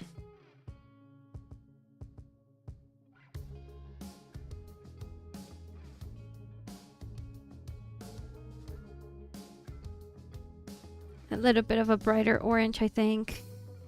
Yeah, like that. And then it's yellow.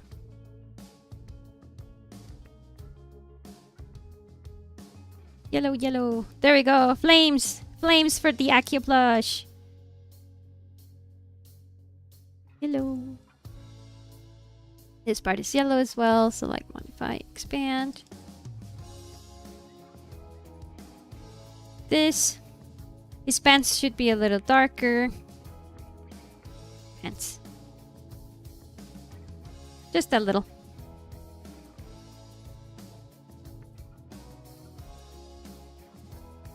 Okay, now I'm going to watch 4 hours of gameplay of some random Pokemon since we're talking about Pokemon. Bye, guys. Have a good live stream, Poppy. Thank you, Tom. Bye-bye. Enjoy your Pokemon live stream.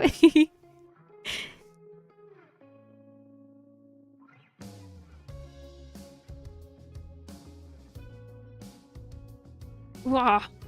All right. The Sonic hat. I almost forgot. Let's make it also the skin color. Slightly more toasted.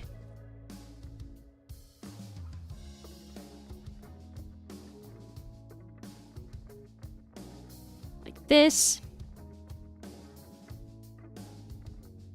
And the white for Sonic eyes.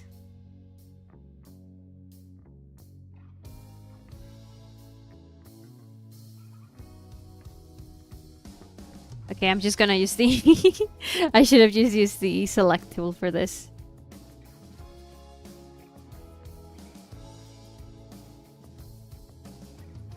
I see the angle is kind of funny.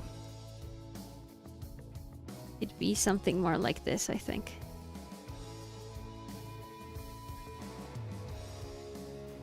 Just like that.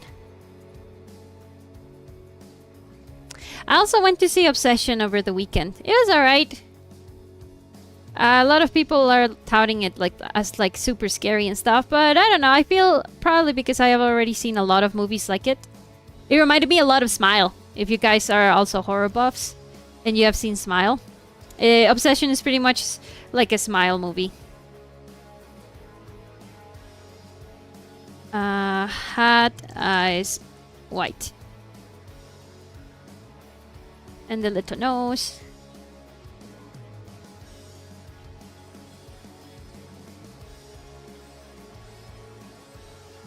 Oop.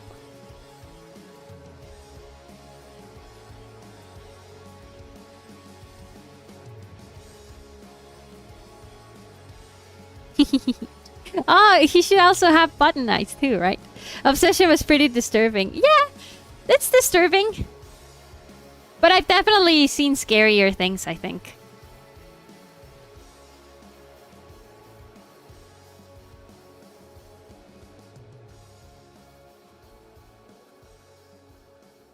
It's, it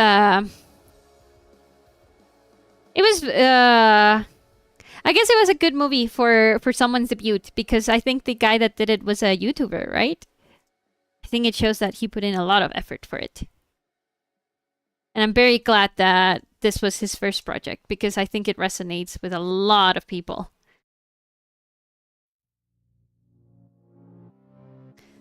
Let's make the nose a bit bigger. Ah, but now it's pixelated. Okay. We're making it manually.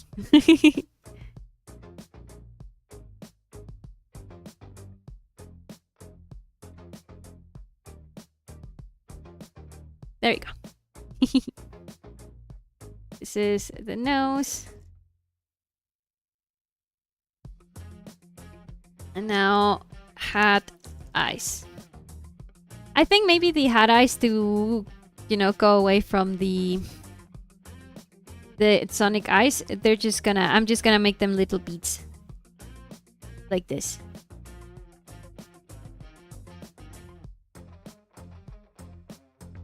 So they're not too alike to Sonic's. Oh, but he looks pretty scared. I guess I'm gonna make them bigger than that.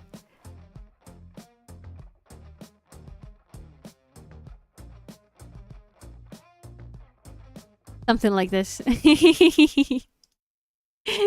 How cute! He looks so cute. I think the hair, I'd like it to be a little bit brighter. Like this.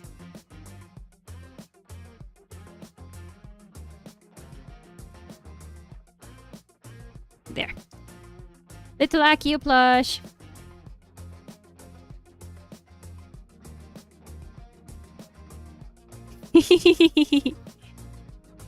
Are you not afraid of Monika jump scare?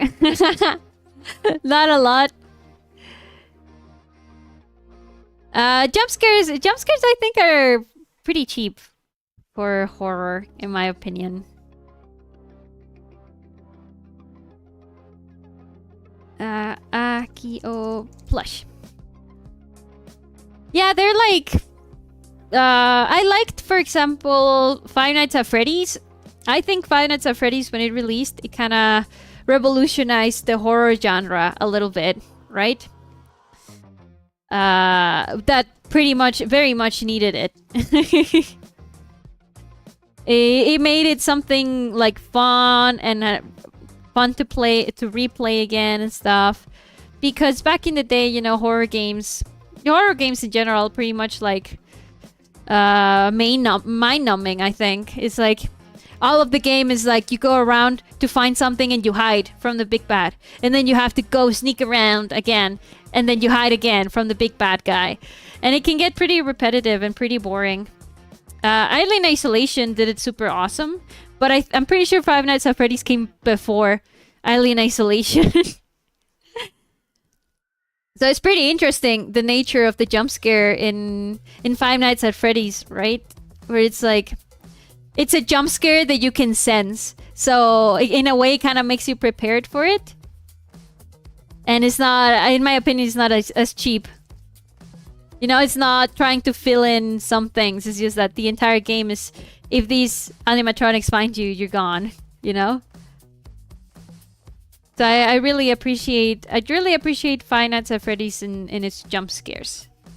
But that's probably the only instance that I can think of where I accept jump scares in horror and don't look down on them, I think. I ain't afraid of Monika jump scare, but poor Sayori. Oh, Sayori got even more than a jump scare. Poor girl. I didn't get jump scare, but I was surprised by Monika's jump scare. Kind of a shitty move from Dan Salvato there.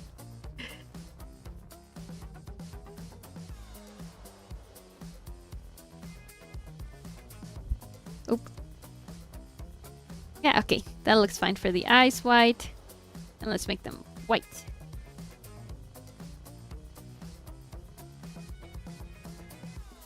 I wonder if it look better like this, all straight. No, it definitely needs some roundness.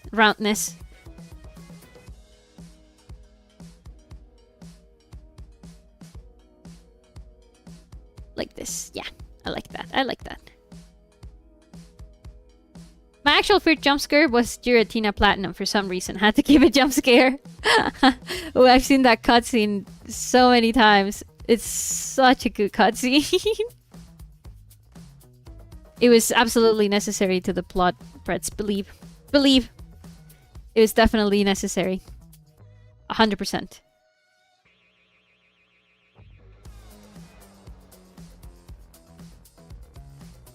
I need to... Aha. This one. The eyebrows have to go a little bit lighter because they're under the hair. Just the eyebrows, though. Because I like the look that it gives them. Oh. Like this. Maybe a little more. Like that. She looks so cute. Monika. Here. There. We fill in the gaps in the eyebrows that we couldn't find before. Like here as well. And here.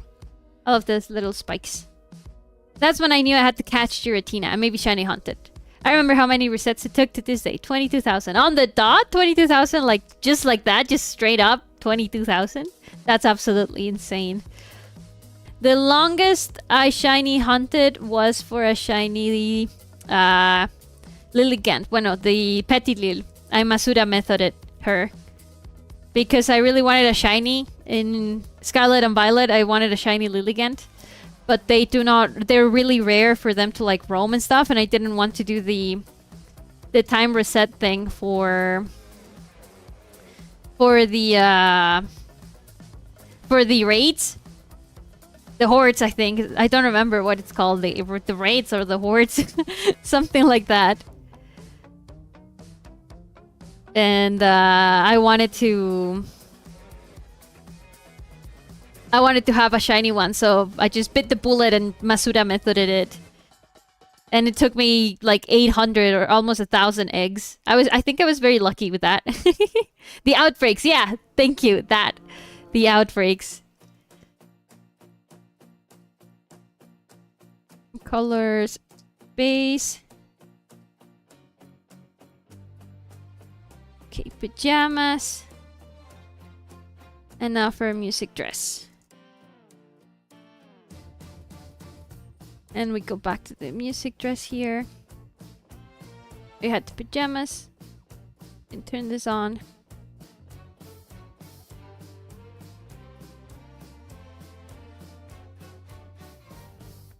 And we have to turn this one off. Like this. Yes. Yes. Excelente, excelente. The music dress has to go on top of the base colors here. I think the pajamas can be a little bit lighter. Like this, aha. And that way it's the same color as the music dress as well. Oop.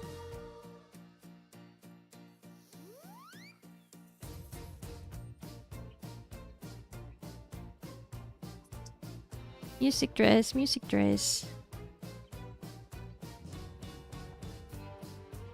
Select, modify, expand. The pixels, there we go. And the ribbons. Select, modify, expand. 2 pixels, there we go.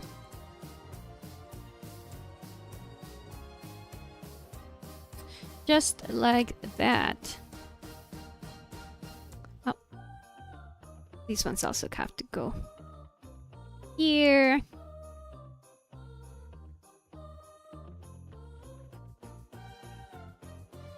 The pajamas also have to go on top. Who am I kidding?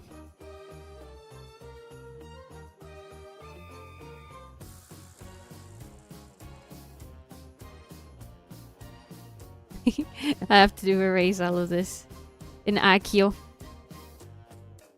There you go. Hi chat, I've returned. Hello Sonic, welcome back. Okay. Let's go still with the music dress. The shoes are also green here. Select, modify, expand to. There we go.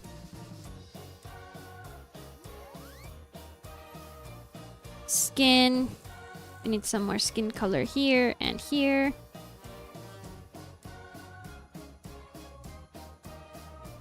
Man, at this rate, it's probably gonna take us like 4 or 5 parts to finish the Dakimakura, eh?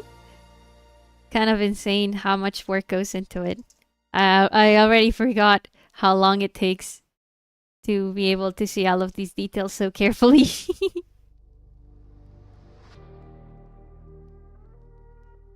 Music dress, white.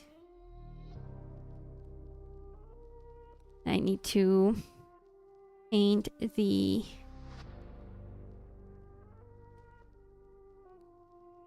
little gloves. Still working on my shiny desk while here in stream. This kind of makes the time fly. I feel like I'm not a true Pokemon fan if I don't do like a living shiny dex. But it's just so hard. It's so hard. It takes so much time too. And you need to, you know, like trade with other people and trust them and stuff. And it's hard. It's hard.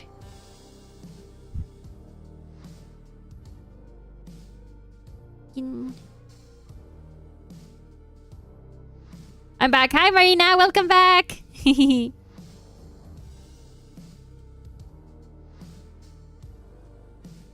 All of these have to be skin colored. And skin. And this one too.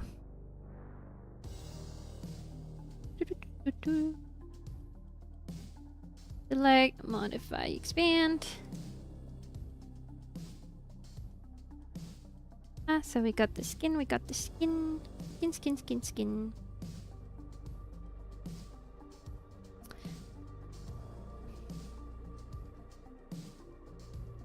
Oops. This part of the music just has to be on top. This part of the hair has to be colored.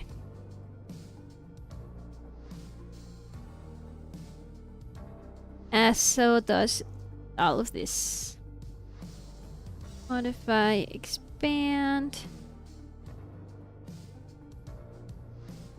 And the cute little spikes, the tiny little spikes here.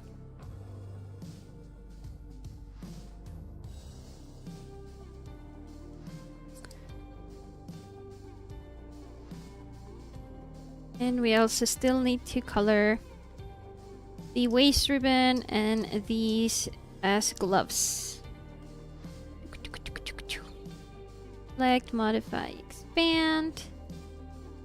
There you go. Oh, I missed this part when doing the line art cleaning.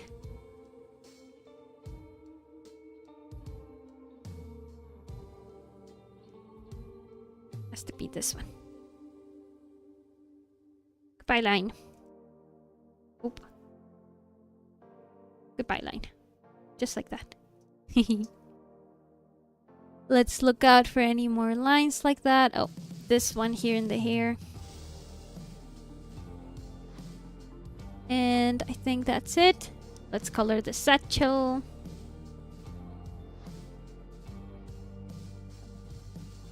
Satchel. It's also kind of like a bluish around here.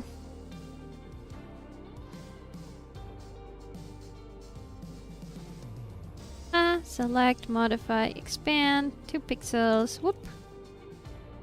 There we go. And satchel gold. This needs to be gold. Na golden. We're going up, up, it's our mode. And K-pop Demon Hunters, am I right? What a good movie. She's missing her choker. Oh yeah, it would be at least a little bit visible. And I also haven't done the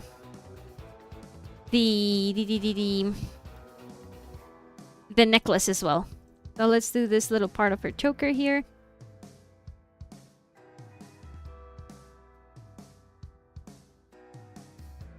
Thank you for catching that, Sonic.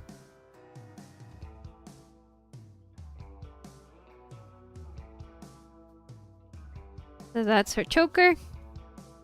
Let's put it a little bit on the line art as well. 4, no, 5. Yeah, no, 4. It's just like that. And I still need to do the necklace. Oh, and that part of the hair as well. Color spazi. Here.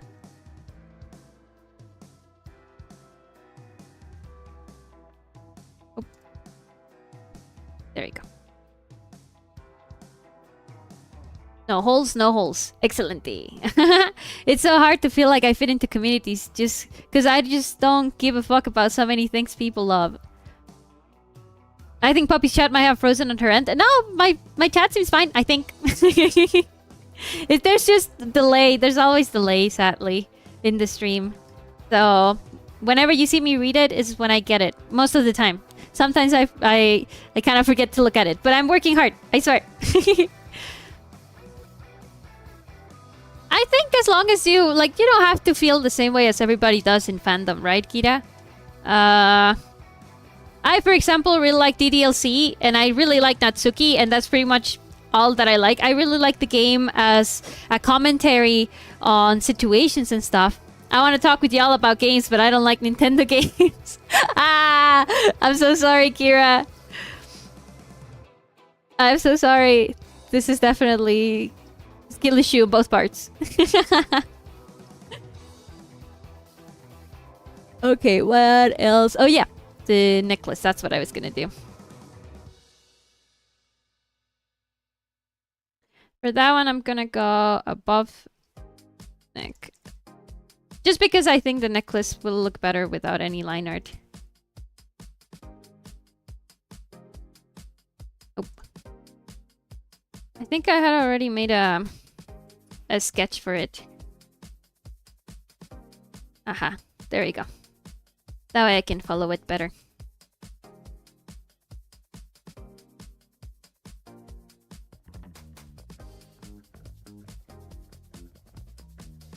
I'm really sorry, Kira. It's just, it's okay to, I guess, to not like the same kind of games. Like I said, I wouldn't really... I play video games, but I wouldn't really consider myself like a gamer. Just because I don't play a lot of games like that, right?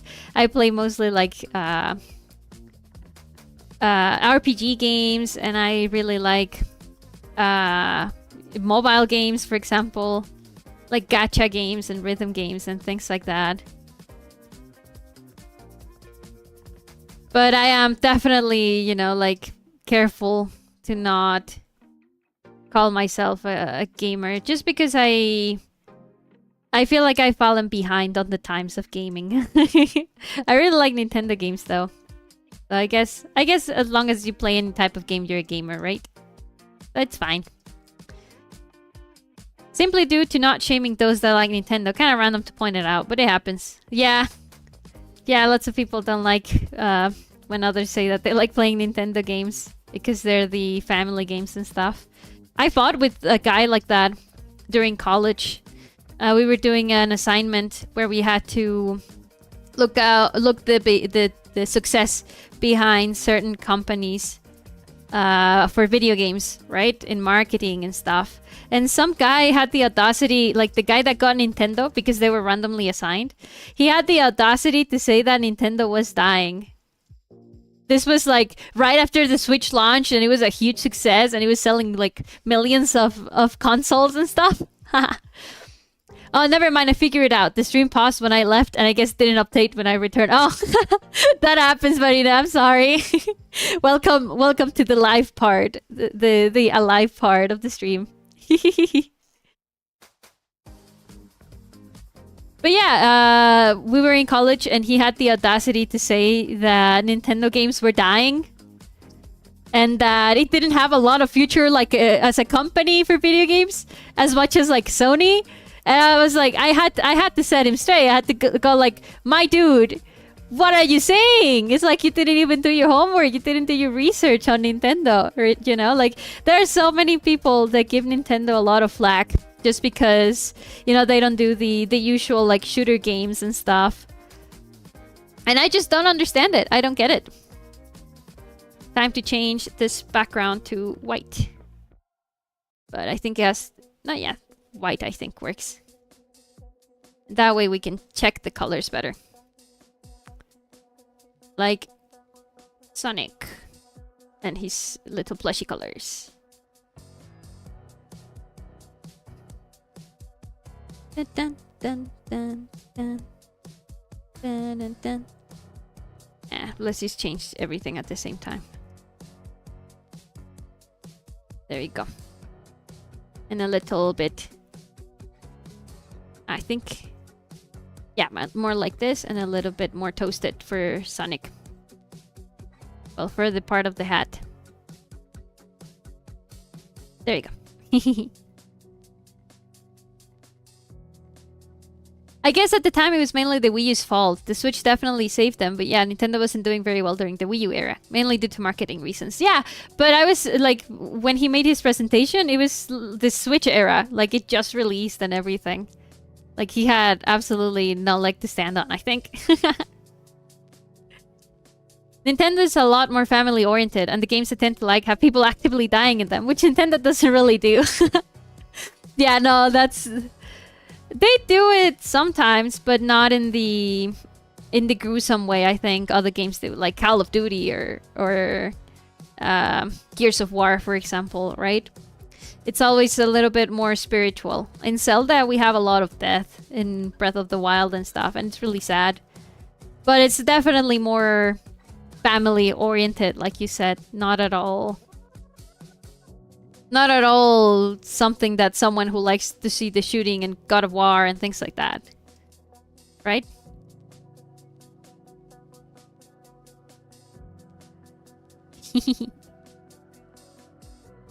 Alright, so there's the flat colors. Poppy, I need to commission you again. I'm not sure.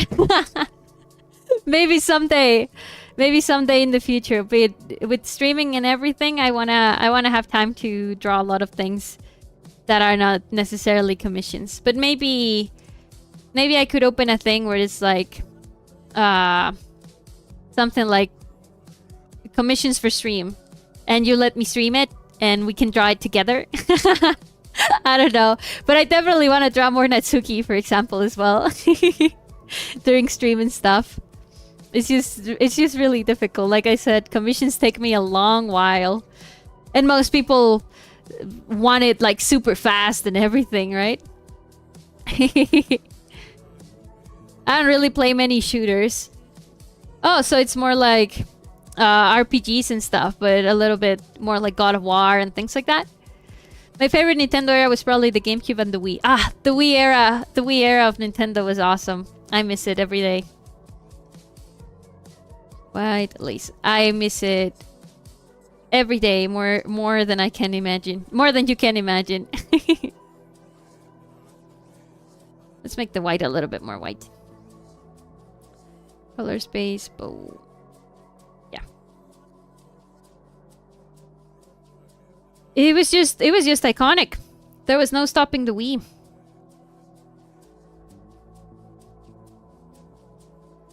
Which one's the lace brush that I use for the edge? Not this one. This one? Yeah, this one.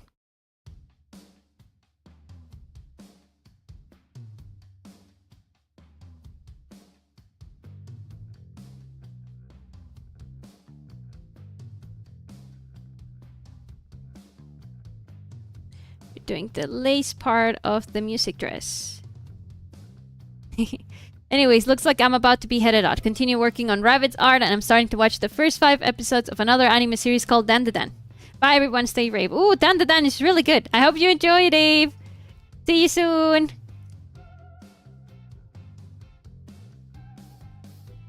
We're drawing the lace here.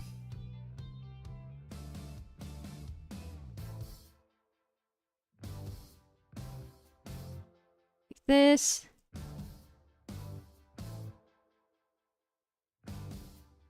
This part has to go a little bit below.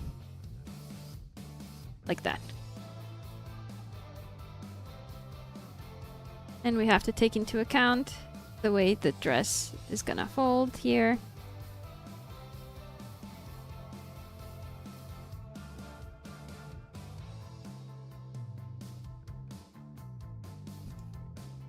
And move this over here like this. Yeah. Oh.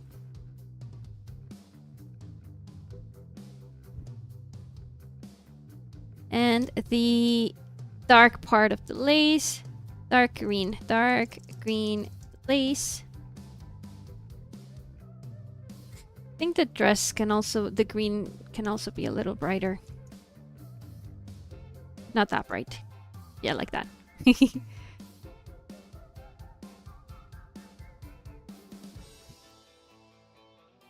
For the dark green lace, I use...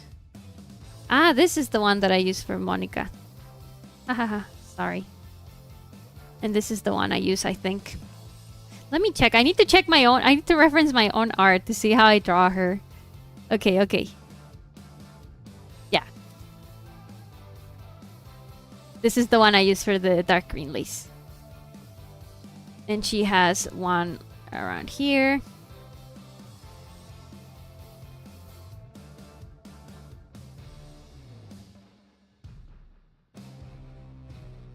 the hardest part of using these kinds of brushes is getting the angle right for the perspective and stuff.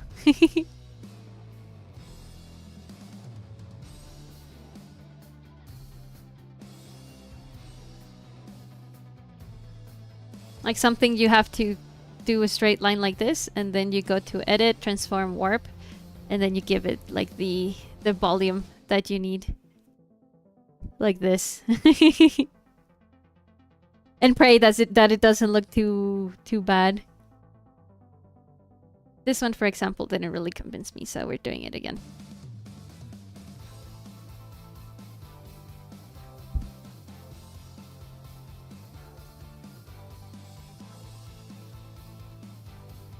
It'd be something like this, I think.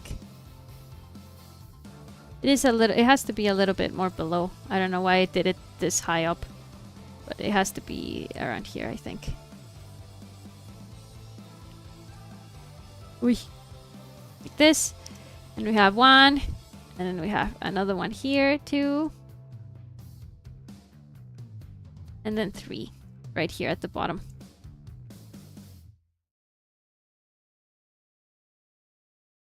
Then we have 1, 2, 3, and 4. Down here. 1, 2, 3, and 4. This one kind of cuts off. So we're gonna do the cut off here. Then selecting this. Gonna do the other part. Wait. Like this. Because it's like going around. There we go. That gives the illusion that the cloth is actually moving. Oh, the music died again. No. Also, I opened Illustrator by mistake. No. No Illustrator. No Illustrator. Let's do some chill step. Chill step again. I like chill step. I didn't tune in for the Nintendo Direct because I knew they weren't going to talk about any horror games. I do like games like God of War, but my main stuff is always horror or horror-esque games. I see. Have you played Alien Isolation? If you haven't, you have to. It's like the best horror game ever made. Not exaggerating. I am not exaggerating on that. I'm a little scaredy cat, but I love horror. I think that's the whole point of horror, no? To make you feel something. Oi. To make you remember your own existence.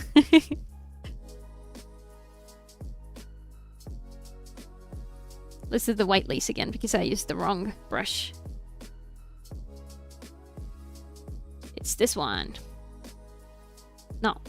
Which one is it? It's this one. This one. Aha.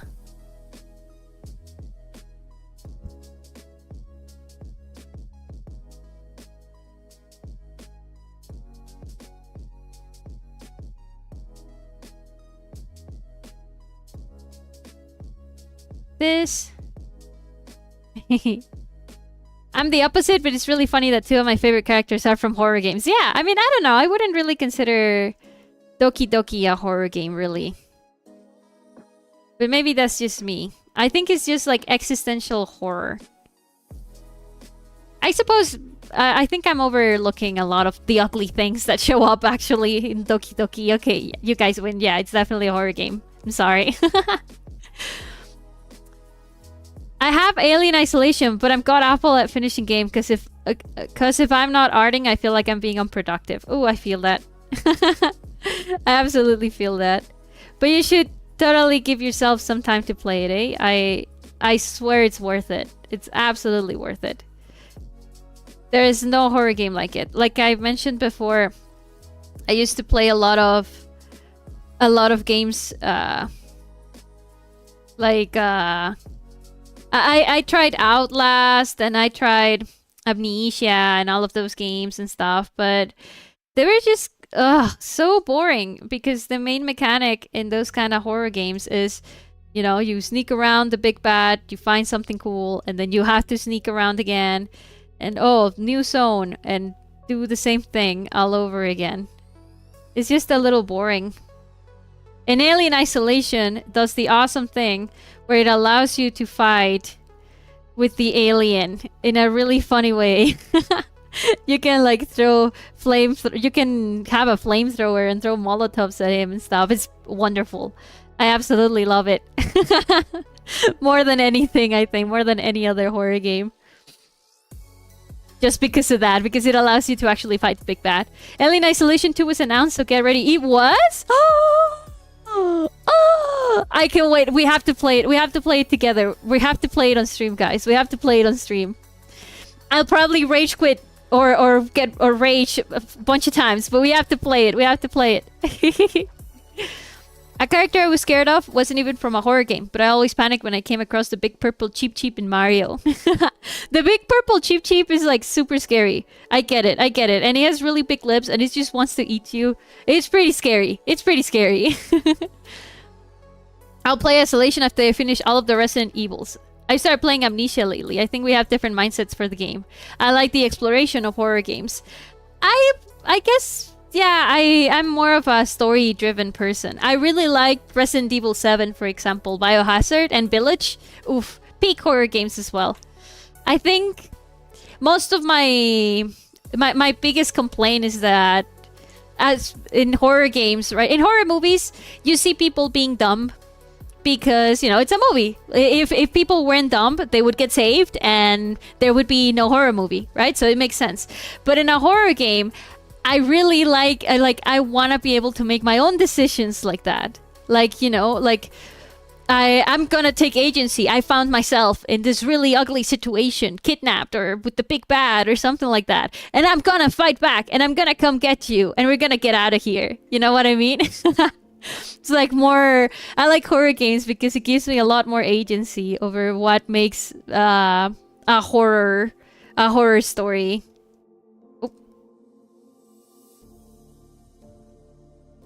It's kind of funny, but that's how I see it. Like, I really like taking agency of my games like that.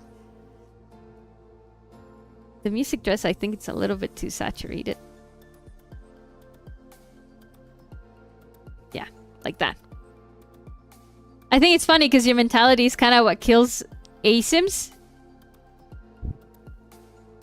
ASIMs like asylums? ASIMs? I'm sorry, I don't get much of the terminology. ASIMs like Dead by Daylight, F13, the game. ASIMs. Asymmetrical horror game. Ah, I see. Yeah, I get it, right? There's like a... But I think there's a really sweet spot, right? What I didn't like, for example, at the end of Resident Evil 7... is that you're able to you're able to hit them so much. Well, let's do the irises. I always start with the irises, rendering the irises. It's kind of like you shoot them too much. You shoot them so much that you don't become too scared of them at the end, right? You just see them and you go, ah, I'm gonna shoot you, and that's it, right?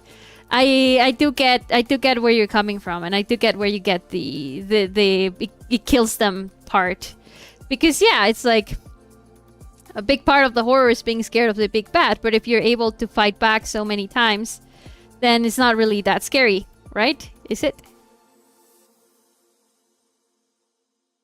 Things like that. So I get it. I think I'm gonna try to use the elliptical tool instead. And then we just move it around.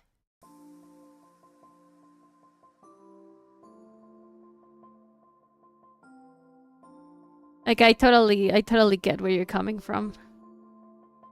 And why, you know, it kills them and stuff. This is way bigger than the other one. Aha, oopsie.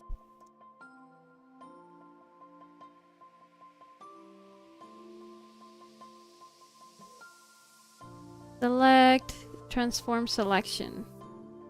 Now let's move it over here.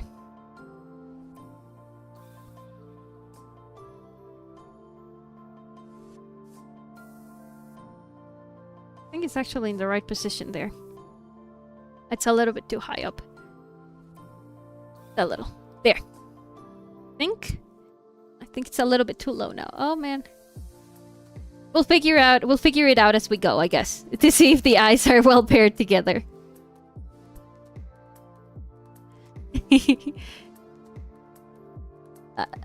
Okay. Dead by Daylight, where one person plays as the big bad. In all but Dead by Daylight, you can kill the killer. Yeah, I mean, at that point, it's just like how multiplayers are and stuff. The ability to kill the killer is what causes those games to die. It makes them not fun. Because you can just... I mean, 1 versus 4 is just very... how is it? Very unfair, right? I didn't know they allowed you to kill the big bad in other games. I always thought that by Daylight had it really good. Where, you know, the big bad is the entity and you're just a survivor. But you can damage him. You can, like, stun him and stuff. So that's what I like. You know, you don't have to kill it. But being able to be in a tough spot and it's not just, you know, run and hide. But you want to do a little bit more.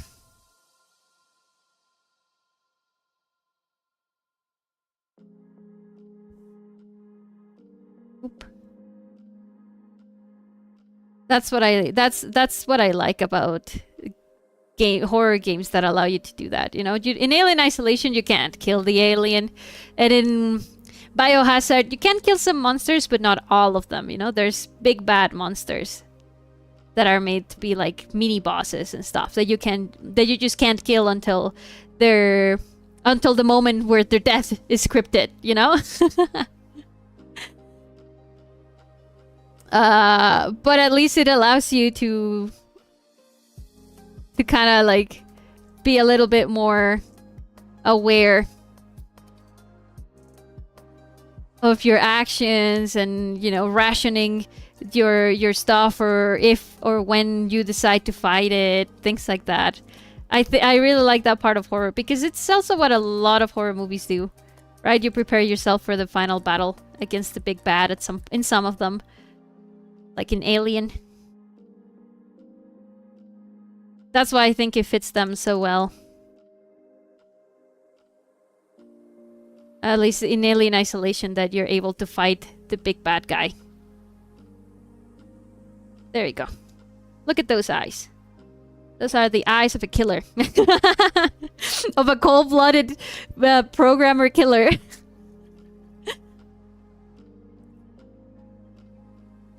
Right. I don't want to play There's No One for the Four to go against. Ah, I see that people get mad that they actually get killed. With Dead by Daylight, the big bad isn't the entity, it's the killer, which changes between matches that you can only stun and delay, which really helps the game survive. I see. Yeah, it's the... I guess gamers just get too run down with the fact that you're able to hurt them that easy. And like I said, it's like 1 versus 4 in a game like that. It sounds pretty brutal. Like I don't know who was the genius who thought of that. That you're able to kill them instead of just escaping. I think Dead by Daylight is perfect in how it does it.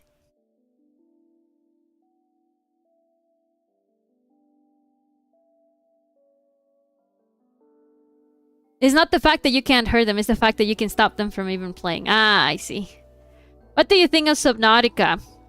Subnautica is a really interesting horror game. I played a little bit of it, like the first hour. And it's like it's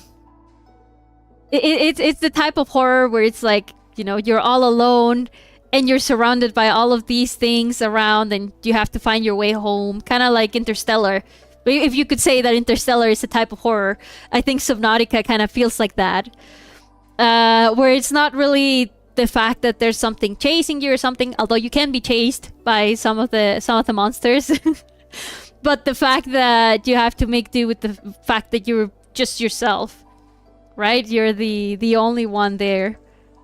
It's very existential, very psychological. I really like exploration games. like that, but I don't think they scare me that much. Maybe putting myself in the shoes for a little bit.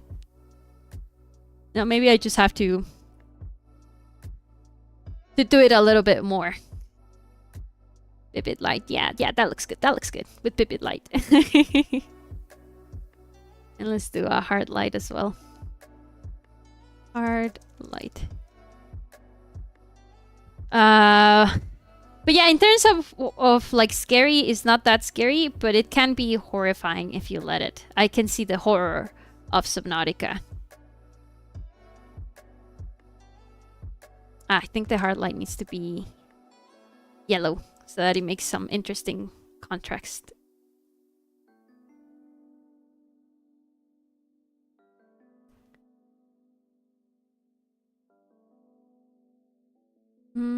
Yellow or greenish?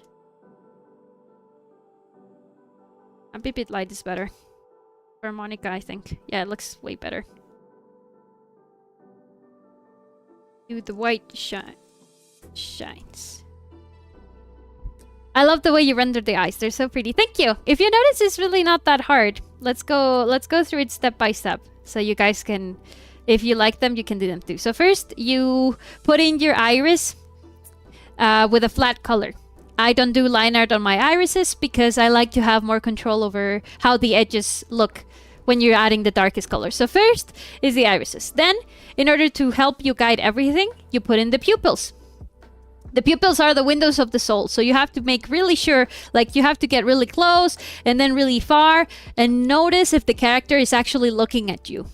Right? If you just put the pupils wherever you want, wherever you think it makes sense, it's not gonna work. You're gonna have characters where it looks like they're looking different ways, right? You have to have your characters looking where you want to be looking, which is usually at the camera. So once you have that with your pupils, with that same color, which is very dark, you go all the way up in hue here and all the way down in contrast, in darkness and light. And you do the darkest part of the eye. If you notice in my layers, I have it named like that, darkest. That's gonna be the darkest colors that the darkest color that your eyes have, and it's usually all the way at the top in a very small part of the eye because it's like the shadow that gets casted from the eyelashes. Right? After that, I like to put in a secondary dark color, which is just basically how normal irises work, right? If the darkest is the shadow for the eyelash, then the dark is just the shadow that shapes the pupil, that makes it into a sphere, right? This is very anime. In real life, you would have to do it a little bit more like straightish, but I like to exaggerate the round because that's the way they do it in anime style. Then you go in with your light color, which is, this color usually has to be also like super light, all the way down in hue and super light. I think I can actually make it lighter. Aha. And it's gonna be like the brightest part of your iris, where light hits, quote unquote. After that, I like to put a little shine on the pupil. Don't know why, just I think I saw it once on like anime drawing and I liked it, so I grabbed it, I stole it. I feel like it gives a little bit more life to the pupil, right? It looks kind of dead here, and then you add a little bit of color and it's like, wow, the eye lights up, right? It's like how they say that eyes light up. After that, I put in the lightest, I name it lightest, is basically just like the reflection of the sphere for the eye. Like the light that's hitting from above because of the eye being a sphere and bulging out of your face. And it goes right above the darkest part of the eye and the darker part of the eye as well. I like to do it, I started doing it, I used to do it like with a color that was monochromatic from the eye color, but I started noticing that a lot of anime artists just use blue regardless of color of the eye, and I put it on vivid light, and it really, I think it really helps like harmonize the colors, but it still looks bluish and it gives it a nice tint, like futuristic. Could you send these tips into the shrimp tank because I would like to use this for later? Yeah, sure, I can take screenshots of all the steps. And after this, I go in with a hard light layer, which is also to add glow to the eyes. I use an airbrush for this. And it kind of depends. You can either do it your lightest color or your base color of the eye. In this case, for example, I use a very light yellow, just because it looked better.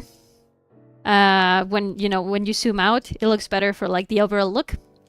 And then the very last step is adding the white shines, which is use the anime, sclera. There's many ways to do this one. There's artists. For this one, I use pure white. There's artists that do just a cute little like diamond here, right? And it looks really cute. There's artists that do this big like shoujo look, very like Sakura card captor, and it looks like this, right? There's artists that add just very little shine on the eye, and it makes it look like a little bit more realistic and grounded, right?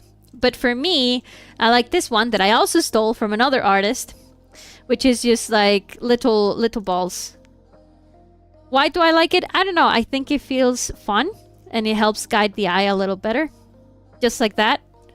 I don't know why I like it. I just really like it.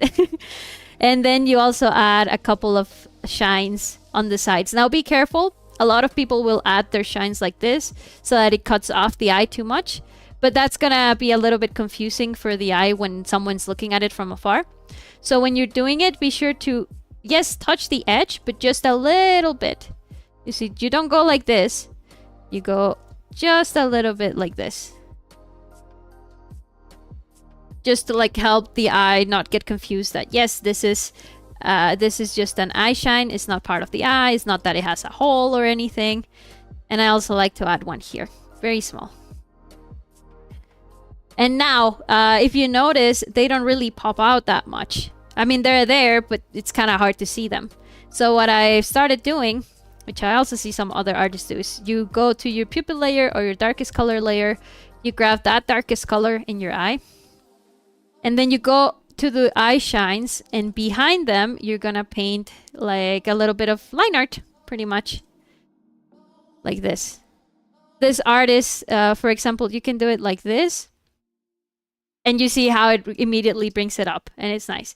There's artists that like to give it like a funny 3D chromatic aberration look. I did it in the beginning as well. So you add some red on one side, and then you add some blue on the other. It has to be a little bit more of this kind of blue, huh?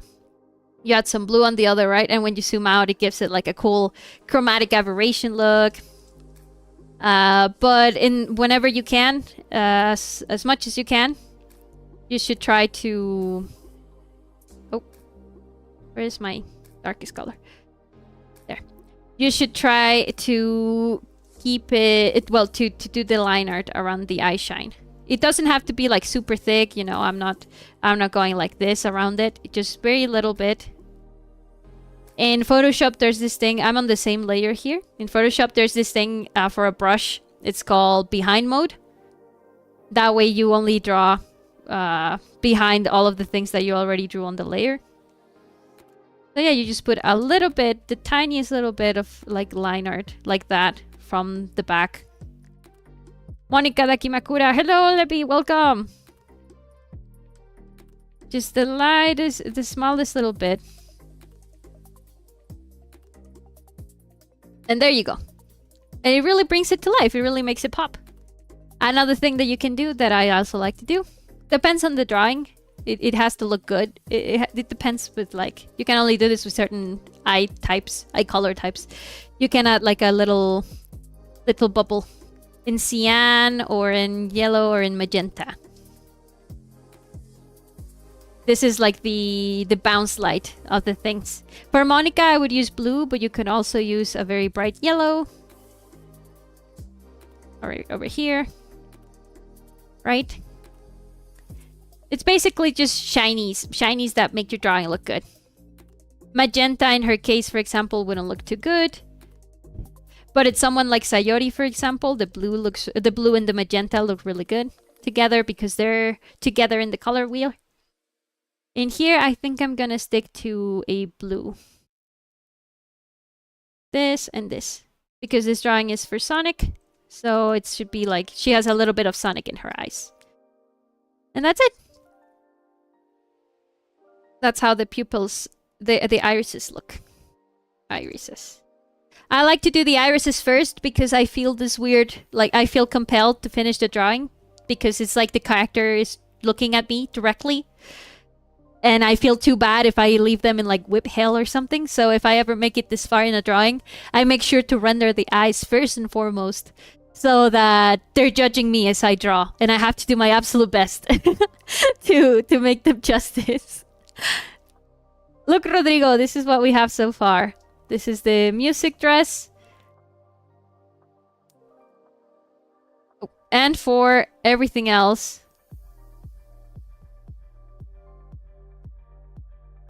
we have we also have the pajamas. We should actually put these here. This is music dress colors. And this is the pajamas colors. We also have the pajamas here. And for the pajamas line art, we have to do a bunch of stuff. Disable this one or enable this one. There we go. And we have our pajamas alt. Thank you for the tips, Anna. I will try to apply this to my animation. Sure, I mean, for animation, everything... This is illustration, so you get to be a little bit more... Oh, I deleted it. You get to be a little bit more... lost. You get to get lost in the detail. Because for animation, the whole point is that you have to be able to draw the same thing over and over a bunch of times. Right? So it's really difficult if you have something... colors and things like that is really hard to replicate in each drawing. It's why anime, you know, has a certain look. And if you look at any of your favorite anime screen caps, the only parts where they get a lot of detail is like close-ups of the face and the eyes, or close-ups in general, right? But in all the other shots, the detail is pretty simple. Because it's really hard to animate the same hard thing over and over again if it has a lot of detail, right? So I wouldn't recommend you to apply this type of painting and drawing to your animation. Usually for animation, you want your eyes to remain pretty simple, right? So you have your lashes and you have your iris. Right? And for the iris, you can have a light part. And then the pupil. This is usually how, if you look at any like screen cap of your favorite anime, this is usually how they're gonna look. Sometimes, maybe, if they're feeling generous, they'll add a light like this. But it's just all these 4 elements. 1, 2, 3, 4. And the eyelashes, of course. Because otherwise, it gets really, really hard to animate it. And there wouldn't be time of day. Of course, if your anime has way more budget, like say... Castlevania, then yeah, you can go ham. But also notice, right, like how long it takes to produce a season for the Castlevania series and stuff. Stop loading, yay. I think we can also render the necklace. Now, for the necklace, for little accessories like this, you can totally add like line art. But if you notice, our line art here compared to the thickness of our necklace is pretty similar. And when you have lines that are that thick on something that is that delicate, it's gonna completely engulf it. And it's gonna be really hard to see it in a finished picture. So it's better to just use very thin line art, or even, like I'm doing right now, no line art at all. This is purely for fun, so I want to go the extra mile. Okay, good luck. Check out Castlevania, the Castlevania anime. That's probably gonna give you an idea on how a very detailed and lots of big budget animation looks like.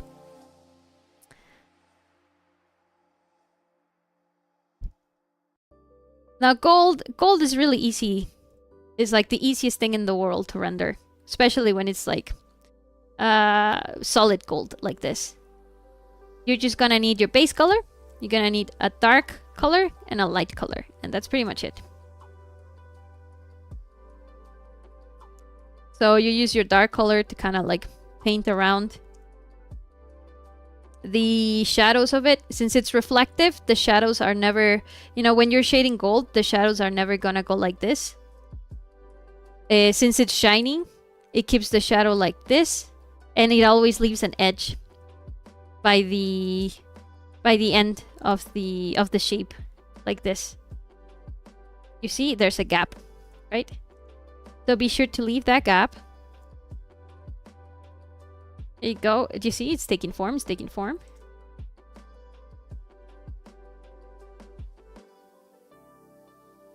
I'll apply these tips to what I shall draw next. Eventually, I want to revisit Shadows Sayori. Woo! Yay! In this one, I'm just adding a little bit of shadow here so that we can separate the pendant from the line. Well, from the actual, like, necklace part. And now, you know, you just go...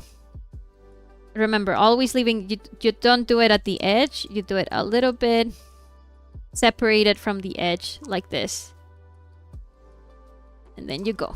The cool thing is that it doesn't have to be like super perfect because it's reflecting light in the end. So, you know, lighter parts will reflect less and darker parts will reflect more. You could even go and like add a little bit of like dynamism and thin out some parts. Right? Sorta, kinda. Trust the process. This is very trust the process. And then you do it on the next side as well.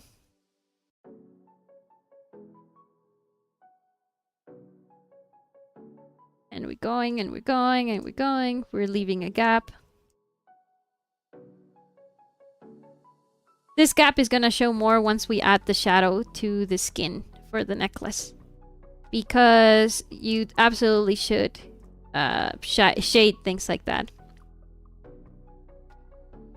You know, shape forming shadows you can skip, but cast shadows from any object you should completely, totally always draw.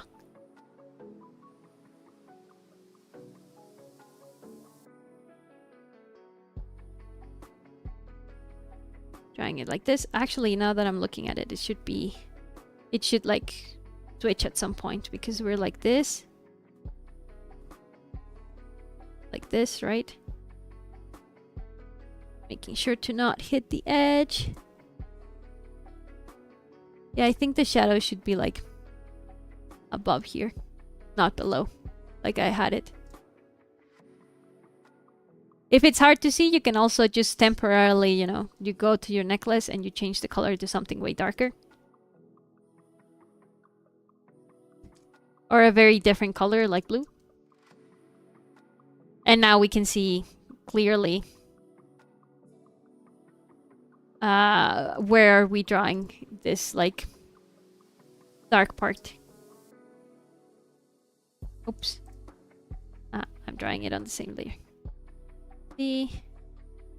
Like that. Right, and we make the thick parts thicker.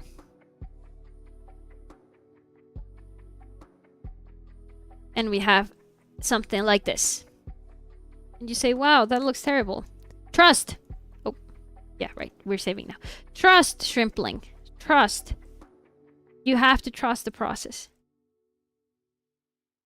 Look. Let's wait until it finishes saving. Do you have a favorite Doki? Yeah! Natsuki is my favorite Doki. Actually, if you guys are curious, I'm working on this drawing. Where would I put it on? Yeah, from here and here. I'm working on this new Natsuki drawing. I did it today. I started it as a warm-up. There she goes. It's like Natsuki with wires. I'm very excited for it. And if you notice, the eyes are done exactly the same as how we just did Monika's with the blue and everything. Very excited for that one too. But yeah, Natsuki is my favorite. I almost exclusively, if it's for fun, I draw Natsuki.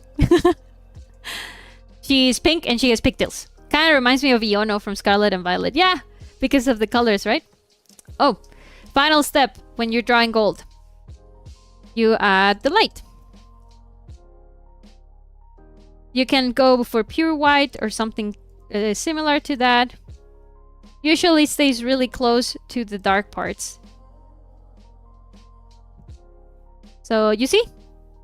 The pendant, if we zoom out, poof, it already reads like gold. And we just do the same with our necklace here. We just add the light of how it's going all below it. And it suddenly, if you put it right next to your shadow, it becomes 3D. You see that? And there we go. There we have a gold necklace. The fact that Natsuki and Yono both have fangs, I can picture them being besties. Not sure, because Yono is like very, you know, a streamer girl and lots of energy. Natsuki strikes me as way more shy for that. I can't see Natsuki becoming a streamer. Maybe a VTuber like me. But not a streamer using her own face like that. But yeah, you see, shrimplings? And that's how you create gold. And how many layers did we need? 3? 2 maybe, because one of them is like the base necklace. So it's literally just the dark parts of it. Always, you know, you see, not touching the edges of your figure if you're drawing. You draw them like kind of in the middle. Or, well, close to the edge, but not that close. And then you just draw the light on top of it. And ta-da! There you have gold. It's really not hard at all. Let's name this one necklace. It reads like gold and it looks like gold when we zoom out. So absolute success. Absolute win. I think this is where we're gonna call it for now, shrimplings. I'm sorry that we didn't have the time. I got too excited talking to all of you. We didn't get to try out the new shading technique that I wanted to try. But for next stream, for sure. And I have a feeling that next stream, maybe, or we only have maybe like 2 more drawing streams for the Monika Dakimakura. We're almost done. We're almost there. Almost finished. Almost finished. All right. And the mustache. We can't forget the mustache. I should actually render the mustache while we're here. Just really quickly. How to render a mustache. We put in the shadow.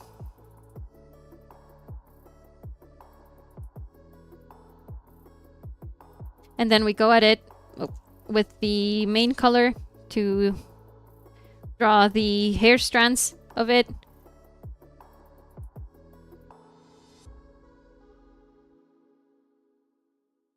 Just like that. And then we draw the light.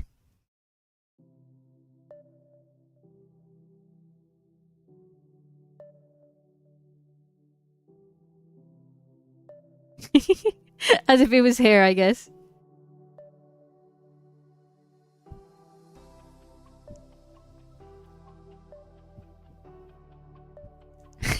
Render mustache. Oh, right. And we have to add some flyaway hairs, right? Because if not, it's too perfect of a mustache.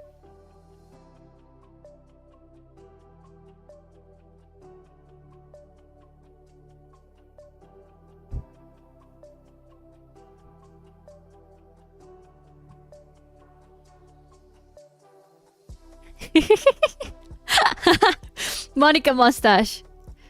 We ain't shaving her yet. We're gonna shave her until the very end.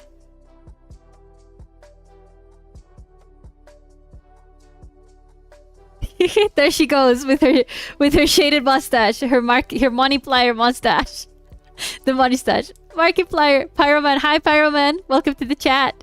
So happy that Monika's mustache compelled you to chat. It's perfect too, because the green and pink are kind of like complementary, but not really, because they're the same color in reality. Give one to the little one. Sure. Let's give one to Sonic too. You're right, Sonic also needs a mustache.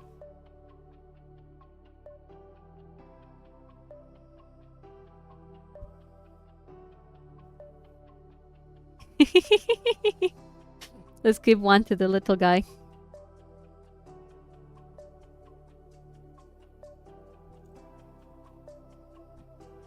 It's just very simple. Again, We go at it with this, the shadow. Then we go at it with the main color to draw some flyaways. The texture of the mustache, the hairs, right? I'm not doing anything, it's just like I'm not drawing strand by strand. Well, kinda, but you know, it just to give the illusion of it. Then we go in with the light one. We draw the lightest part. And then we go in with the smaller one to draw some of the strands for the shine.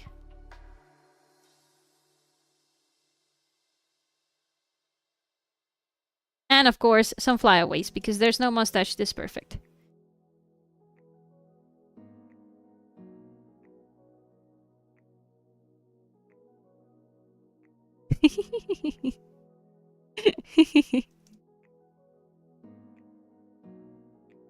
There we go. Now both of them have mustaches. In Sonic's world, they're supposed to be dating, but I was gonna say like mother and son.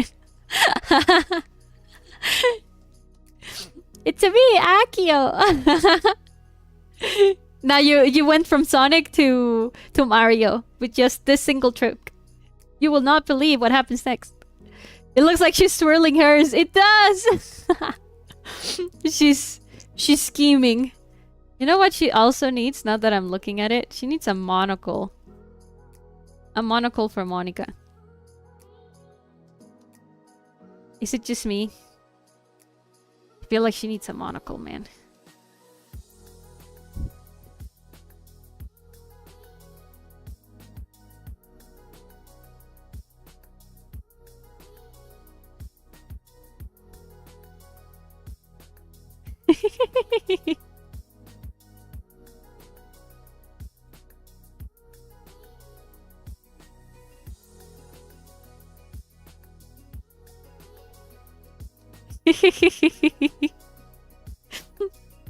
She looks pretty evil now.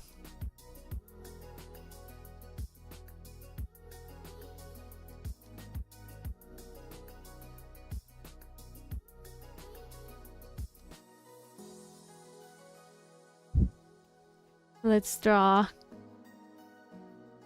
the monocle edge.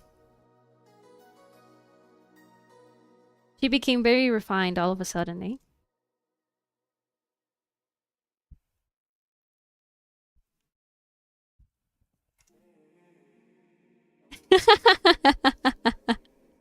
Let's apply the gold trick that we just learned for the chain of the monocle. Let's apply the gold trick. We just need our base gold. Right, just like we practice, guys. Just like we practice shrimplings. We did the little chain.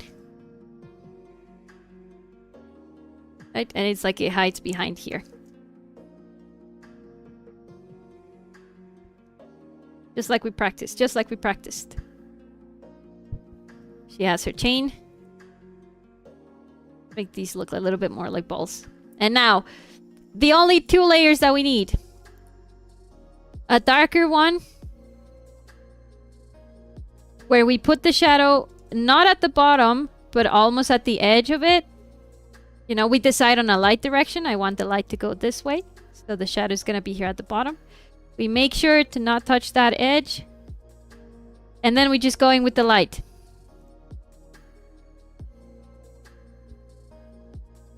Easy gold. Easy chain. Look at that. This is gonna be the outside of the Dakimakura. It's gonna be a Dakimakura with 4 outsides.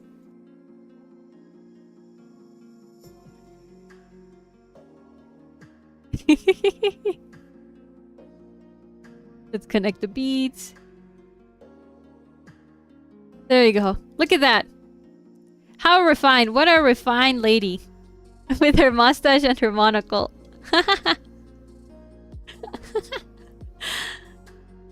Monocle. Moniplier. Hello everyone, my name is Moniplier. I know I'm supposed to be a woman, but how do you make an anime girl voice? Hello, hello, hello. This is why as a VTuber I cannot fake my voice. I don't know how I would do it. Hello everyone. I'm Moniplier. And little Sonic. Okay, I think this is where we cut the stream, guys. I'm pretty hungry. I haven't eaten. And it's about to be 8 p.m. Monika, I'm not a robot. I'm British. I'm not a piece of code. I'm just British. Hello, everybody. My name is Welcome. Hey, guys. I'm Monika. Collect my poems. My girlfriend sounds like Monika. Oh, like the every day I imagine a future where I can be with you. That's like canon Monika voice, right? Robot British, same thing. Oh, that's so cool. Must be really, really weird. She sounds like that. Thanks for the stream. Thank you. Thank you, Shrimpling, so much for joining. Let me share with you what we have next for our stream schedule. Let me change it. There you go. Wow, it's huge. Give me 1 second.